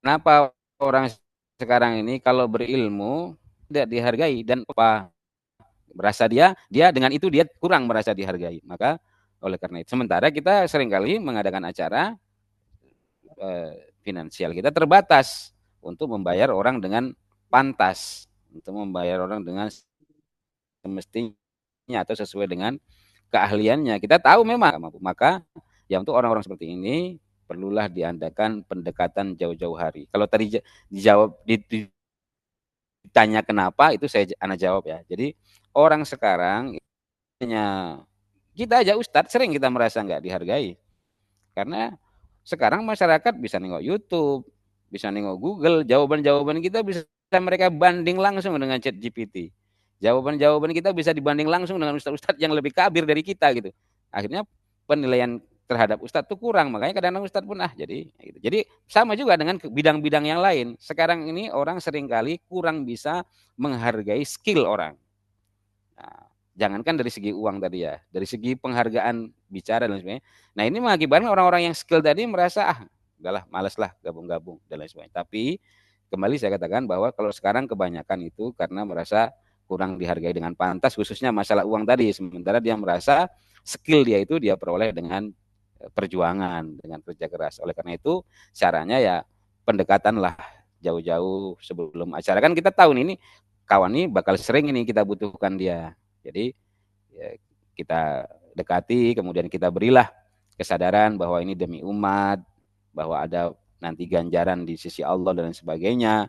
Ya beri semangat. Dia itu kurang motivasi itu orang-orang seperti itu. Dia kebetulan mungkin merasa sakit hati atau merasa tidak dihargai saja itu kebiasaannya. Kalau kebetulan dia memang orang yang selama ini sebenarnya dekat dengan agama, cuman ketika ditawari untuk kegiatan-kegiatan dakwah dalam hal-hal yang dia mampu, yang dia punya skill, dia nggak semangat. Nah ini kadang-kadang karena kurangnya penghargaan tuh contoh-contoh kasus yang kita amatilah, yang kita pahami.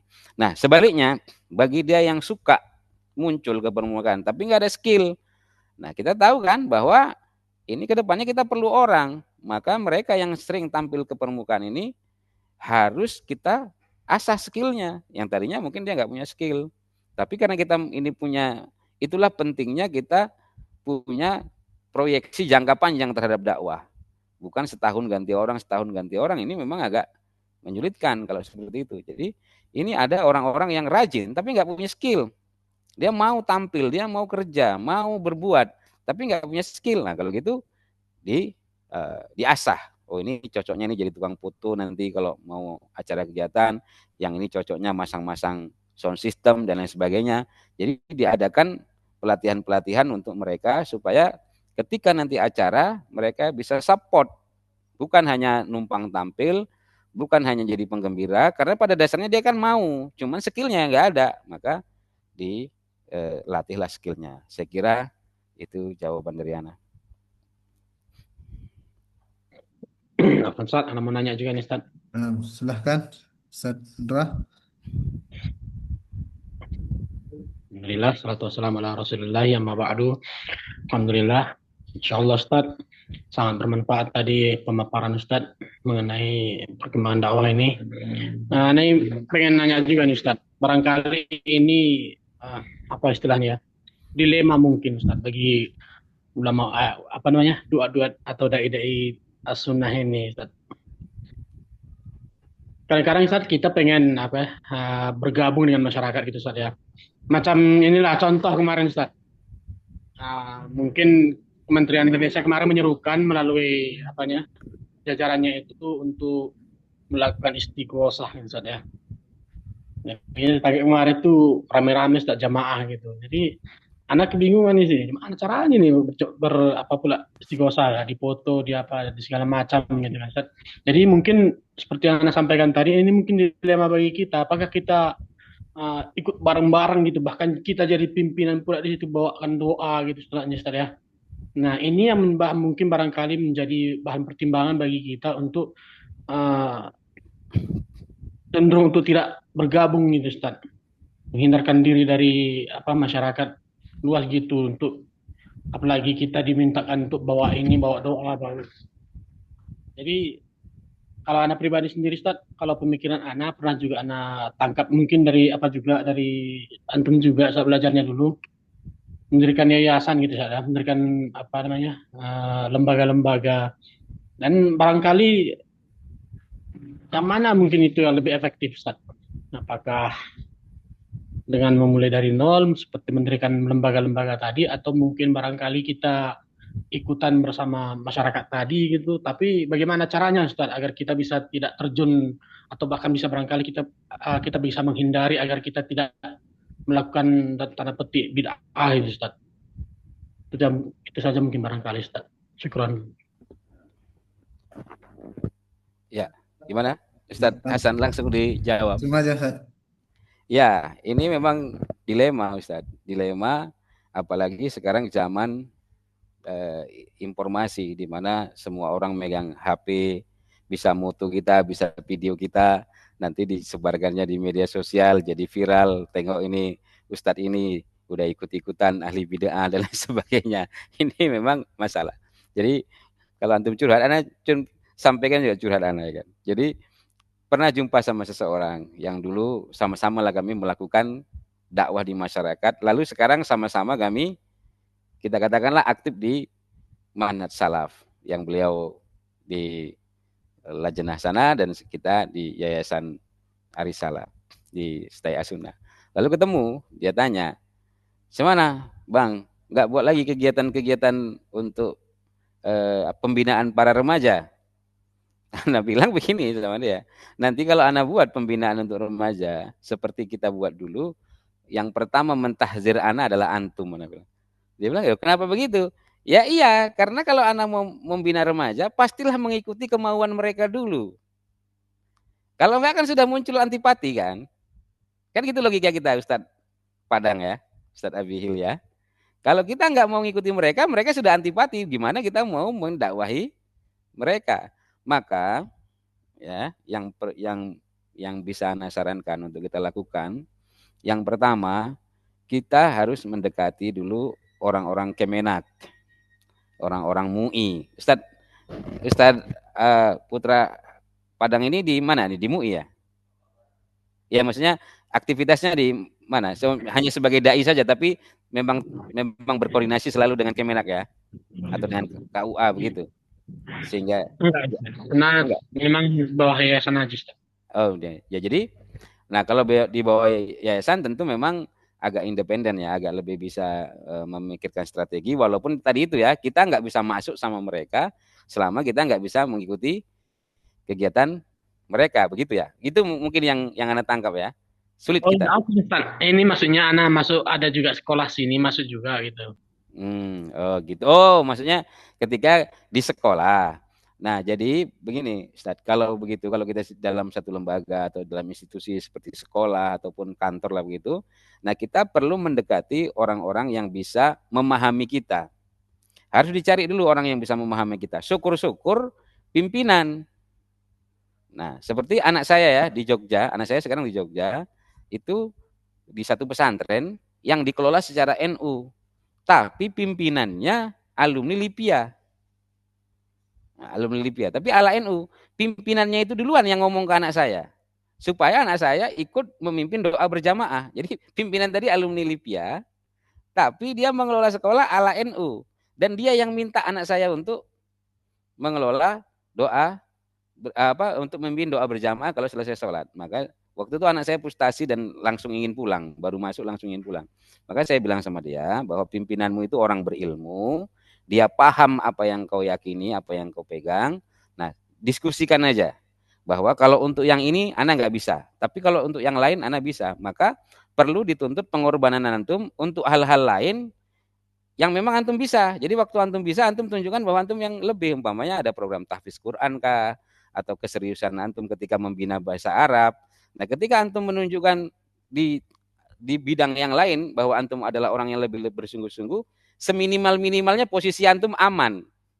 Walaupun antum nggak dikawani, walaupun antum nggak dikedani sama mereka, nggak akrab dengan mereka, tapi setidaknya antum nggak bisa disingkir. Kenapa? Kalau antum mau disingkir, yang marah ketua yayasan atau kepala sekolah, jangan, nanti nggak ada yang ngajar ini, nanti nggak ada yang ini. Nah, jadi antum lihatkan keikhlasan antum di bidang yang lain. Adapun membuka yayasan sendiri atau membuka lembaga sendiri, yaitu satu hal yang baik. Kalau memang sudah kayaknya nggak bisa lagi, ya udahlah, buatlah kayak Al-Faqih ya kan. Al-Faqih itu kan dulu juga begitu cara berpikiran.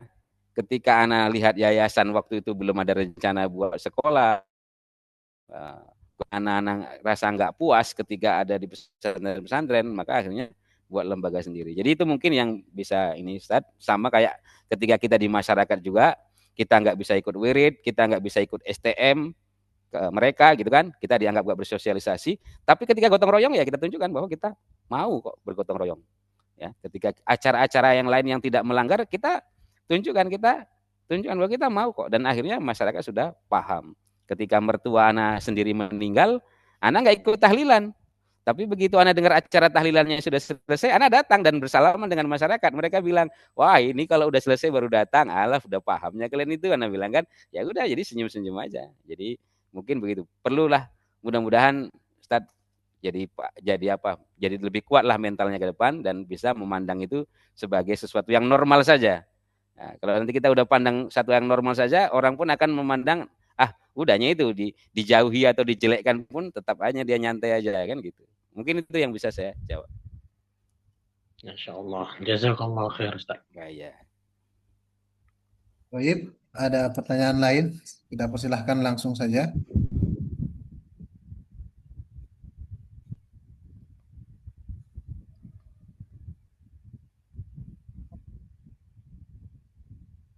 Ada Ustaz Dai?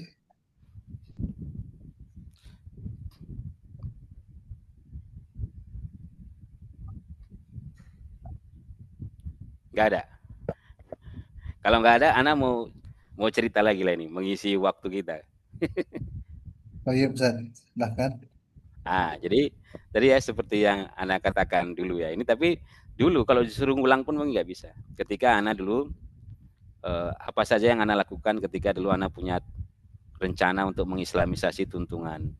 Nah, waktu itu Ana berhadapan dengan judi yang marak. Sehingga waktu itu Ana umumkan, karena itu di kampung Ana sendiri ya. Ana umumkan siapapun yang rumahnya, halamannya, warungnya, kedainya dijadikan tempat judi, lapor ke saya yang akan ngusir. Nah, itu dulu ya. Waktu itu masih semester 1 kuliah di USU. Sampai akhirnya ketemu sama Syekh Bakar, dinasihati sama Syekh Bakar, nggak boleh gitu karena itu tugas pemerintah dan antum pun membahayakan nyawa antum. Nah, dulu itu pernah lakukan. Nah, selanjutnya untuk anak-anak remaja masjid waktu itu ya, itu setiap malam ya, anak keluar untuk memantau masjid-masjid. Kemudian juga setiap ada kegiatan remaja masjid saya datang. Itu hampir setiap malam anak lakukan. Pokoknya ada kegiatan remaja masjid, anak datang. Nah, kalau kita datang itu biasanya disuruh untuk memberi tausiah. Walaupun pada waktu itu ya biasa, remaja masjid itu sebagian, kalau yang dengan Muhammadiyah nggak ada masalah. Yang di luar Muhammadiyah, remaja masjidnya ya biasa, mereka ada tahlilan, ya akhirnya kita duduk aja situ. Nah, ketika kita duduk di situ, lalu ketika selesai tahlilan, mereka minta kita untuk memberi tausiah 5-10 menit, kita kasih tausiah. Lalu kemudian kita buatlah kegiatan pesantren kilat rutin. Setiap tahun kita adakan pesantren kilat. Nah, pesantren kilat itu adalah kegiatan yang waktu itu memang masih sangat prestisius. Maksudnya dianggap serius dulu pesantren kilat itu. Walaupun kalau sekarang kayaknya enggak, tapi dulu tuh kegiatan pesantren kilat masih dianggap serius, masih sangat didukung oleh masyarakat. Sehingga kita buat pesantren kilat setiap tahun, dan setiap kita buat pesantren kilat itu kita jadikan pesantren kilat itu sebagai lumbung donasi. Jadi umpamanya kegiatan pesantren kilat itu butuh 5 juta, kita kumpulkan dana sampai 15 juta gitu. Jadi kita jadikan lumbung, kita cari anak kemana-mana itu mencari itu. Seperti tadi ya, ke Lonsum, ke KFC, ke Basnas, ke teman-teman, ke orang-orang kaya, pokoknya ke orang-orang kaya yang ada di kampung kita dan lain sebagainya. Sehingga dana untuk pesantren kilat itu yang terkumpul nantinya cukup bahkan untuk pembinaan remaja masjid itu selama setahun. Dari hasil pesantren kilat itu saja, itu bisa digunakan kelebihan dananya untuk dana pembinaan setahun, manggil ustadz apa.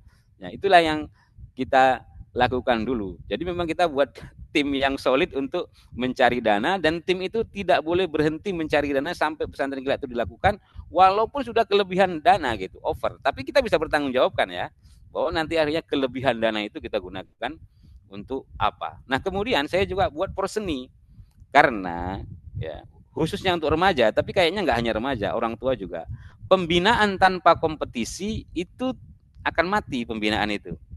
Saya ulangi ya, bahwa ada di dalam ilmu pembinaan, pembinaan tanpa kompetisi itu akan mati pembinaan itu. Itu bukan saya yang ngomong, itu yang ngomong saya dengar kayaknya dari Menpora atau apa gitu. Pembinaan tanpa kompetisi itu akan mati pembinaan itu. Jadi diadakanlah porseni, pekan olahraga dan seni. Wah, kemudian ada nanti MTQ tingkat kampung.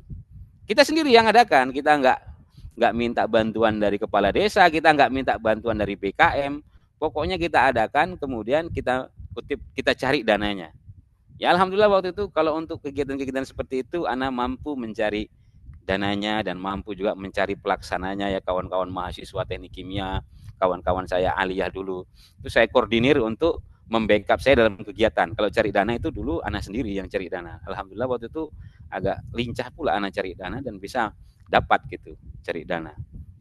Mungkin sekarang ini sebagian ilmunya saya praktekkan ketika mengelola Al-Faqih lah. Al-Faqih itu kan nombok terus kan, tapi alhamdulillah bisa berjalan terus gitu, karena dengan ilmu sisa-sisa ilmu dulu untuk cari dana.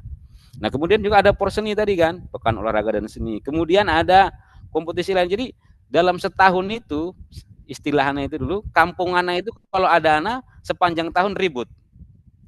Anak mudanya nggak pernah berhenti, bergerak terus, ada terus kegiatan.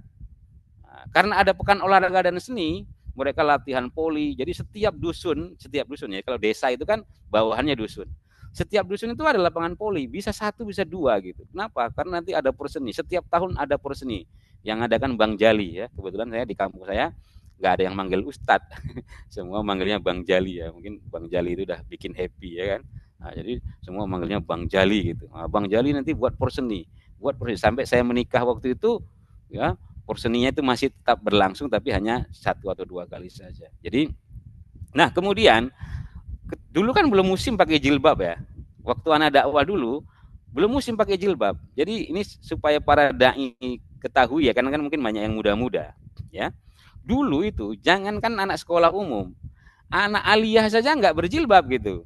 Dulu di bawah tahun 90, di tahun 80-an ke bawah, itu jangankan anak SMA, anak aliyah aja nggak berjilbab. Jadi jilbab itu kan masih hal yang payah. Jadi mulai muncul perjuangan supaya anak sekolah itu boleh pakai jilbab itu awal 90, dan itu ancamannya nggak naik kelas, nggak lulus gitu. Nah kita waktu itu dakwah kan di masyarakat supaya anaknya pakai jilbab. Itu banyak orang tua yang marah-marah, jangankan mau membelikan, nggak terima pun dia anaknya diajak pakai jilbab, disuruh pakai jilbab, nggak terima. Awal tahun 90-an itu orang tua itu marah anaknya dipengaruhi supaya pakai jilbab. Nah akhirnya ketika anak-anak itu sudah mau pakai jilbab, jadi tugas kita kan untuk cari pakaiannya, untuk cari jilbabnya. Nah, ya alhamdulillah waktu itu kita tanya lah kan, siapa yang mau pakai jilbab di sekolah tapi tidak punya bajunya, tidak punya jilbabnya. Kita data. Setelah kita data, kemudian kita cari donaturnya, dan alhamdulillah waktu itu ya semua dimudahkan oleh Allah Subhanahu wa taala. Waktu itu anak mudah mencari bantuan-bantuan untuk pakaian dan jilbab mereka ya, sehingga waktu itu anak punya prinsip Mungkin ya kalau nanti Allah takdirkan anak sudah berumah tangga, istri anak nggak mendukung dalam dakwah, setidaknya waktu lajang anak udah habis-habisan, udah mati-matian untuk dakwah. Nah, dulu pikirannya begitu, tapi alhamdulillah dapat istri ya karena memang binaan sendiri, ya alhamdulillah dia mendukung 100% terhadap dakwah anak gitu. Nah, jadi kalau satu aja udah sukses, nah jadi mungkin bisa nambah lagi ya gitu ya. Ya, oke. Nah, saya kira itu ya cerita-cerita anak sisipkan cerita lah untuk dari masa keemasan dulu ya, masa prime time saya dulu ya. Nah, akibat dari dakwah yang berhasil itu hebat gitu. Jadi anak-anak HMI teknik itu, anak-anak HMI teknik dan sekarang satu orang itu udah jadi anggota Dewan DPR RI Pusat. Nah, itu masih selalu bernostalgia juga dia gitu.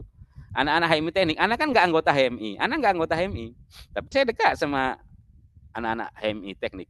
Anak-anak HMI teknik itu kalau mereka buat acara, mereka butuh nasi dan mereka udah mentok tuh nggak ada dana untuk nasi. Mereka datang ke saya minta nasi umat. Saya bilang perlunya berapa?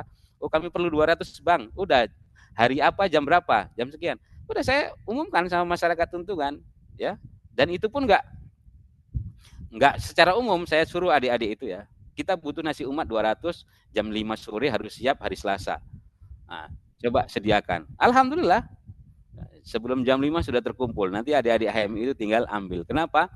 Saking begitu hebatnya waktu itu dukungan masyarakat terhadap dakwah kita yang waktu itu remaja ya fokusnya.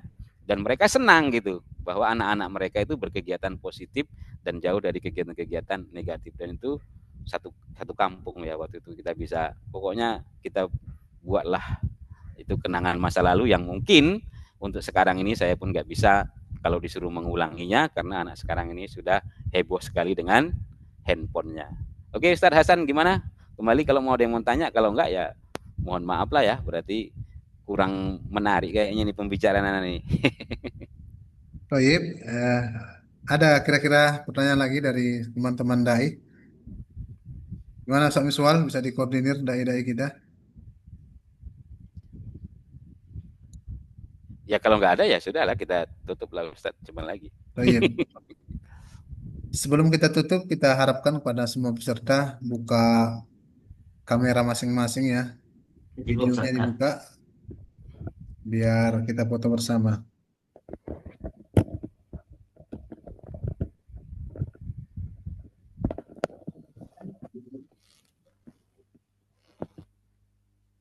Silakan semua buka kameranya ya.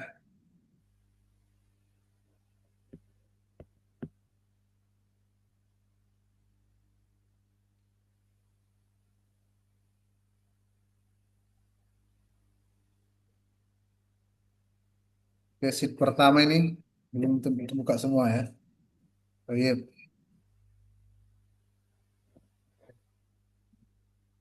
Oke, 1, 2, 3.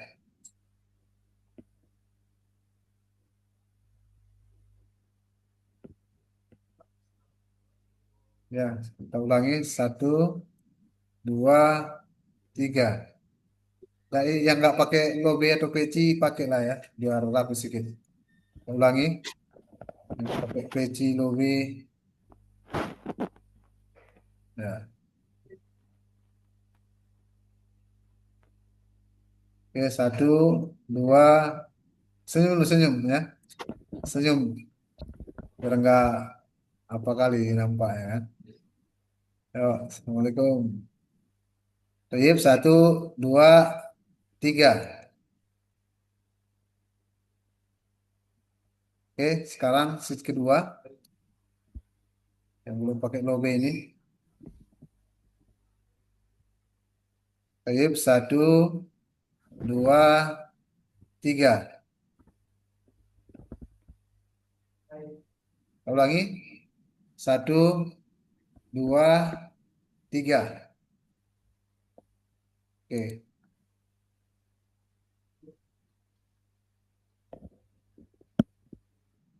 Baik, Ustadz semua yang dimuliakan oleh Allah Subhanahu wa taala. Baik. Mau kita tutup Ustadz, ini ada satu pesan masuk. Kita tutup atau kita jawab kira-kira Ustadz? Ghazali. Ya apa? Dijawab aja lah, karena waktunya masih ada. Ya. Pertanyaannya, apa indikator dakwah kita katakan berhasil, Ustaz? Indikator keberhasilan sebuah dakwah kira-kira. Baik, langsung dijawab. Nah, langsung saja, Ustaz. Baik, jadi gini, para ikhwan sekalian, saya mau manggil adik-adik nanti tersinggung pula ya kan, sok tua Ustadz ini. Gitu. Jadi begini, kita bisa saja meletakkan indikator-indikator keberhasilan kita. Ya tentu indikator-indikator itu akan tergantung pada organisasinya, pada lembaganya, atau pada kita sendiri, apa yang mau kita capai. Ya, seperti umpamanya anak kan membuat indikator yang sangat tinggi, yaitu Ana mau mengislamisasi tuntungan. Apa indikator keberhasilannya? Yang pertama, 50% laki-laki sholat berjamaah di masjid. Yang kedua, 50% wanitanya berjilbab, menutup aurat. Waktu itu berjilbab itu belum populer kayak sekarang. Dan itu anak canangkan tercapai dalam 5 tahun. Nah, bayangkan waktu itu anak umur 19 tahun punya rencana begitu. Nah, tapi apakah anak berhasil? Tidak. Nah, kalau ditanya, apakah anak berhasil? Tidak. Nah, tapi kalau ditanya, apakah ada hasil? Ada. Nah, jadi makanya para ikhwan sekalian, tidak usah bersedih pada ketidakberhasilan indikator. Asal kita sudah berjuang semaksimal mungkin, ada hasil. Jadi tidak tercapainya indikator jangan membuat kita patah arang atau membuat kita semangat, ya, seperti yang saya katakan tadi. Aduh, Ana hilang pula dari layar Ana Zoom ini. Masih masuk ya? Masih. Ya, oke. Baik. Nah, jadi indikator tentu kita setinggi langit kita mau capai. Indikator tentu kita buat mendekati ideal, mendekati visi kita. Supaya apa? Supaya kita kerja keras, supaya kita sungguh-sungguh. Tetapi ketika itu tidak berhasil, maka itu mencapai indikator tadi, insya Allah akan tetap ada hasil. Nanti kalau kita begitu, kita kan nggak bisa mengecilkan dakwahnya Nabi Nuh, ya kan? Kan nggak bisa kita kecilkan dakwahnya Nabi Nuh. Yang begitu dia dakwah 900 tahun berapa yang mengikutinya. Juga tidak bisa kita ikuti nabi-nabi yang lain, apalagi di Bani Israel yang banyak dibunuh dan lain sebagainya. Jadi menetapkan target itu adalah hal yang penting, seideal mungkin, setinggi mungkin, supaya kita berusaha sungguh-sungguh, bekerja keras, dan dengan kerja keras dan sungguh-sungguh itu mudah-mudahan kita mendapat pahala yang banyak. Tetapi seandainya tidak pun tercapai, janganlah berkecil hati, ya. Nah, kalau masalah indikator itu kita buat sendiri pun nggak apa-apa. Tapi kalau dari lembaga Yayasan Arisalah pasti ada kan target-targetnya. Nah, tidak mesti berhasil seperti umpamanya harus tercapai indikator itu, tapi insya Allah ada hasil. Nah, seperti yang saya katakan tadi, wah jadi ramai itu masjid, jadi ramai anak-anak berjilbab, tapi apakah nyampe 50% selama 5 tahun? Ya enggak. Apakah yang sholat berjamaah sampai 50% dalam 5 tahun itu? Ya enggak, tapi perubahan itu nampak gitu. Perubahan itu ada, masjid-masjid jadi ramai, kegiatan-kegiatan anak-anak yang positif jadi ramai, ada MTQ setiap tahunnya. Itu ada MTQ aja setiap tahun di satu kampung yang diadakan secara mandiri oleh dai-nya, itu sudah prestasi yang besar. Sudah prestasi yang cukup, yang bisa dibanggakan, karena ada daerah-daerah tertentu yang seumur-umur ya orang hidup di situ 50 tahun dia nggak pernah lihat ada MTQ di kampungnya yang diadakan secara mandiri oleh kampung itu sendiri. Nah, itu kan, nah, jadi itu mohon maaf jawaban saya. Jadi saya tidak menjawab secara objektif atau secara kuantitatif, tapi Anda jawab secara prinsipnya bahwa target indikator itu bisa kita tetapkan, bisa ditetapkan lembaga.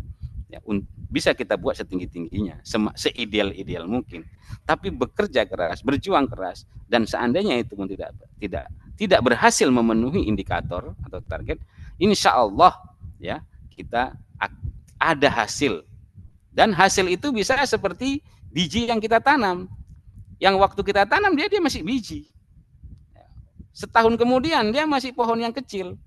Tapi nanti 10 tahun kemudian kita akan terkejut ya, setelah kita tinggalkan, kita balik lagi, kita terkejut. Ternyata pohon itu sudah menjadi pohon yang besar, rindang, dan berbuah lebat. Jadi kadang-kadang dakwah itu begitu. Semasa kita dakwah di situ, kayaknya hasilnya nggak ada, nggak greget gitu.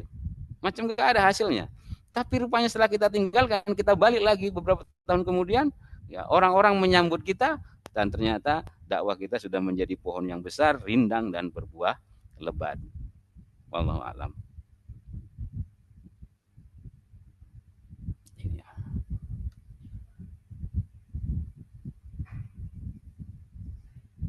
Oh iya. Ada lagi kira-kira?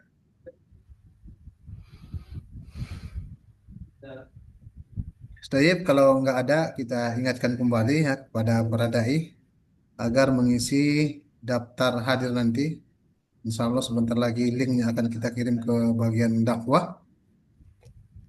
Kemudian sertifikatnya bisa di-download masing-masing ya di email masing-masing. Baik, kita tutup perjumpaan kita ini dengan doa kafaratul majlis. Subhanakallahumma bihamdik asyhadu an la ilaha illa anta astaghfiruka wa atubu ilaik. Wal akhir, assalamualaikum warahmatullahi wabarakatuh. Waalaikumsalam Waalaikumsalam warahmatullahi warahmatullahi wabarakatuh.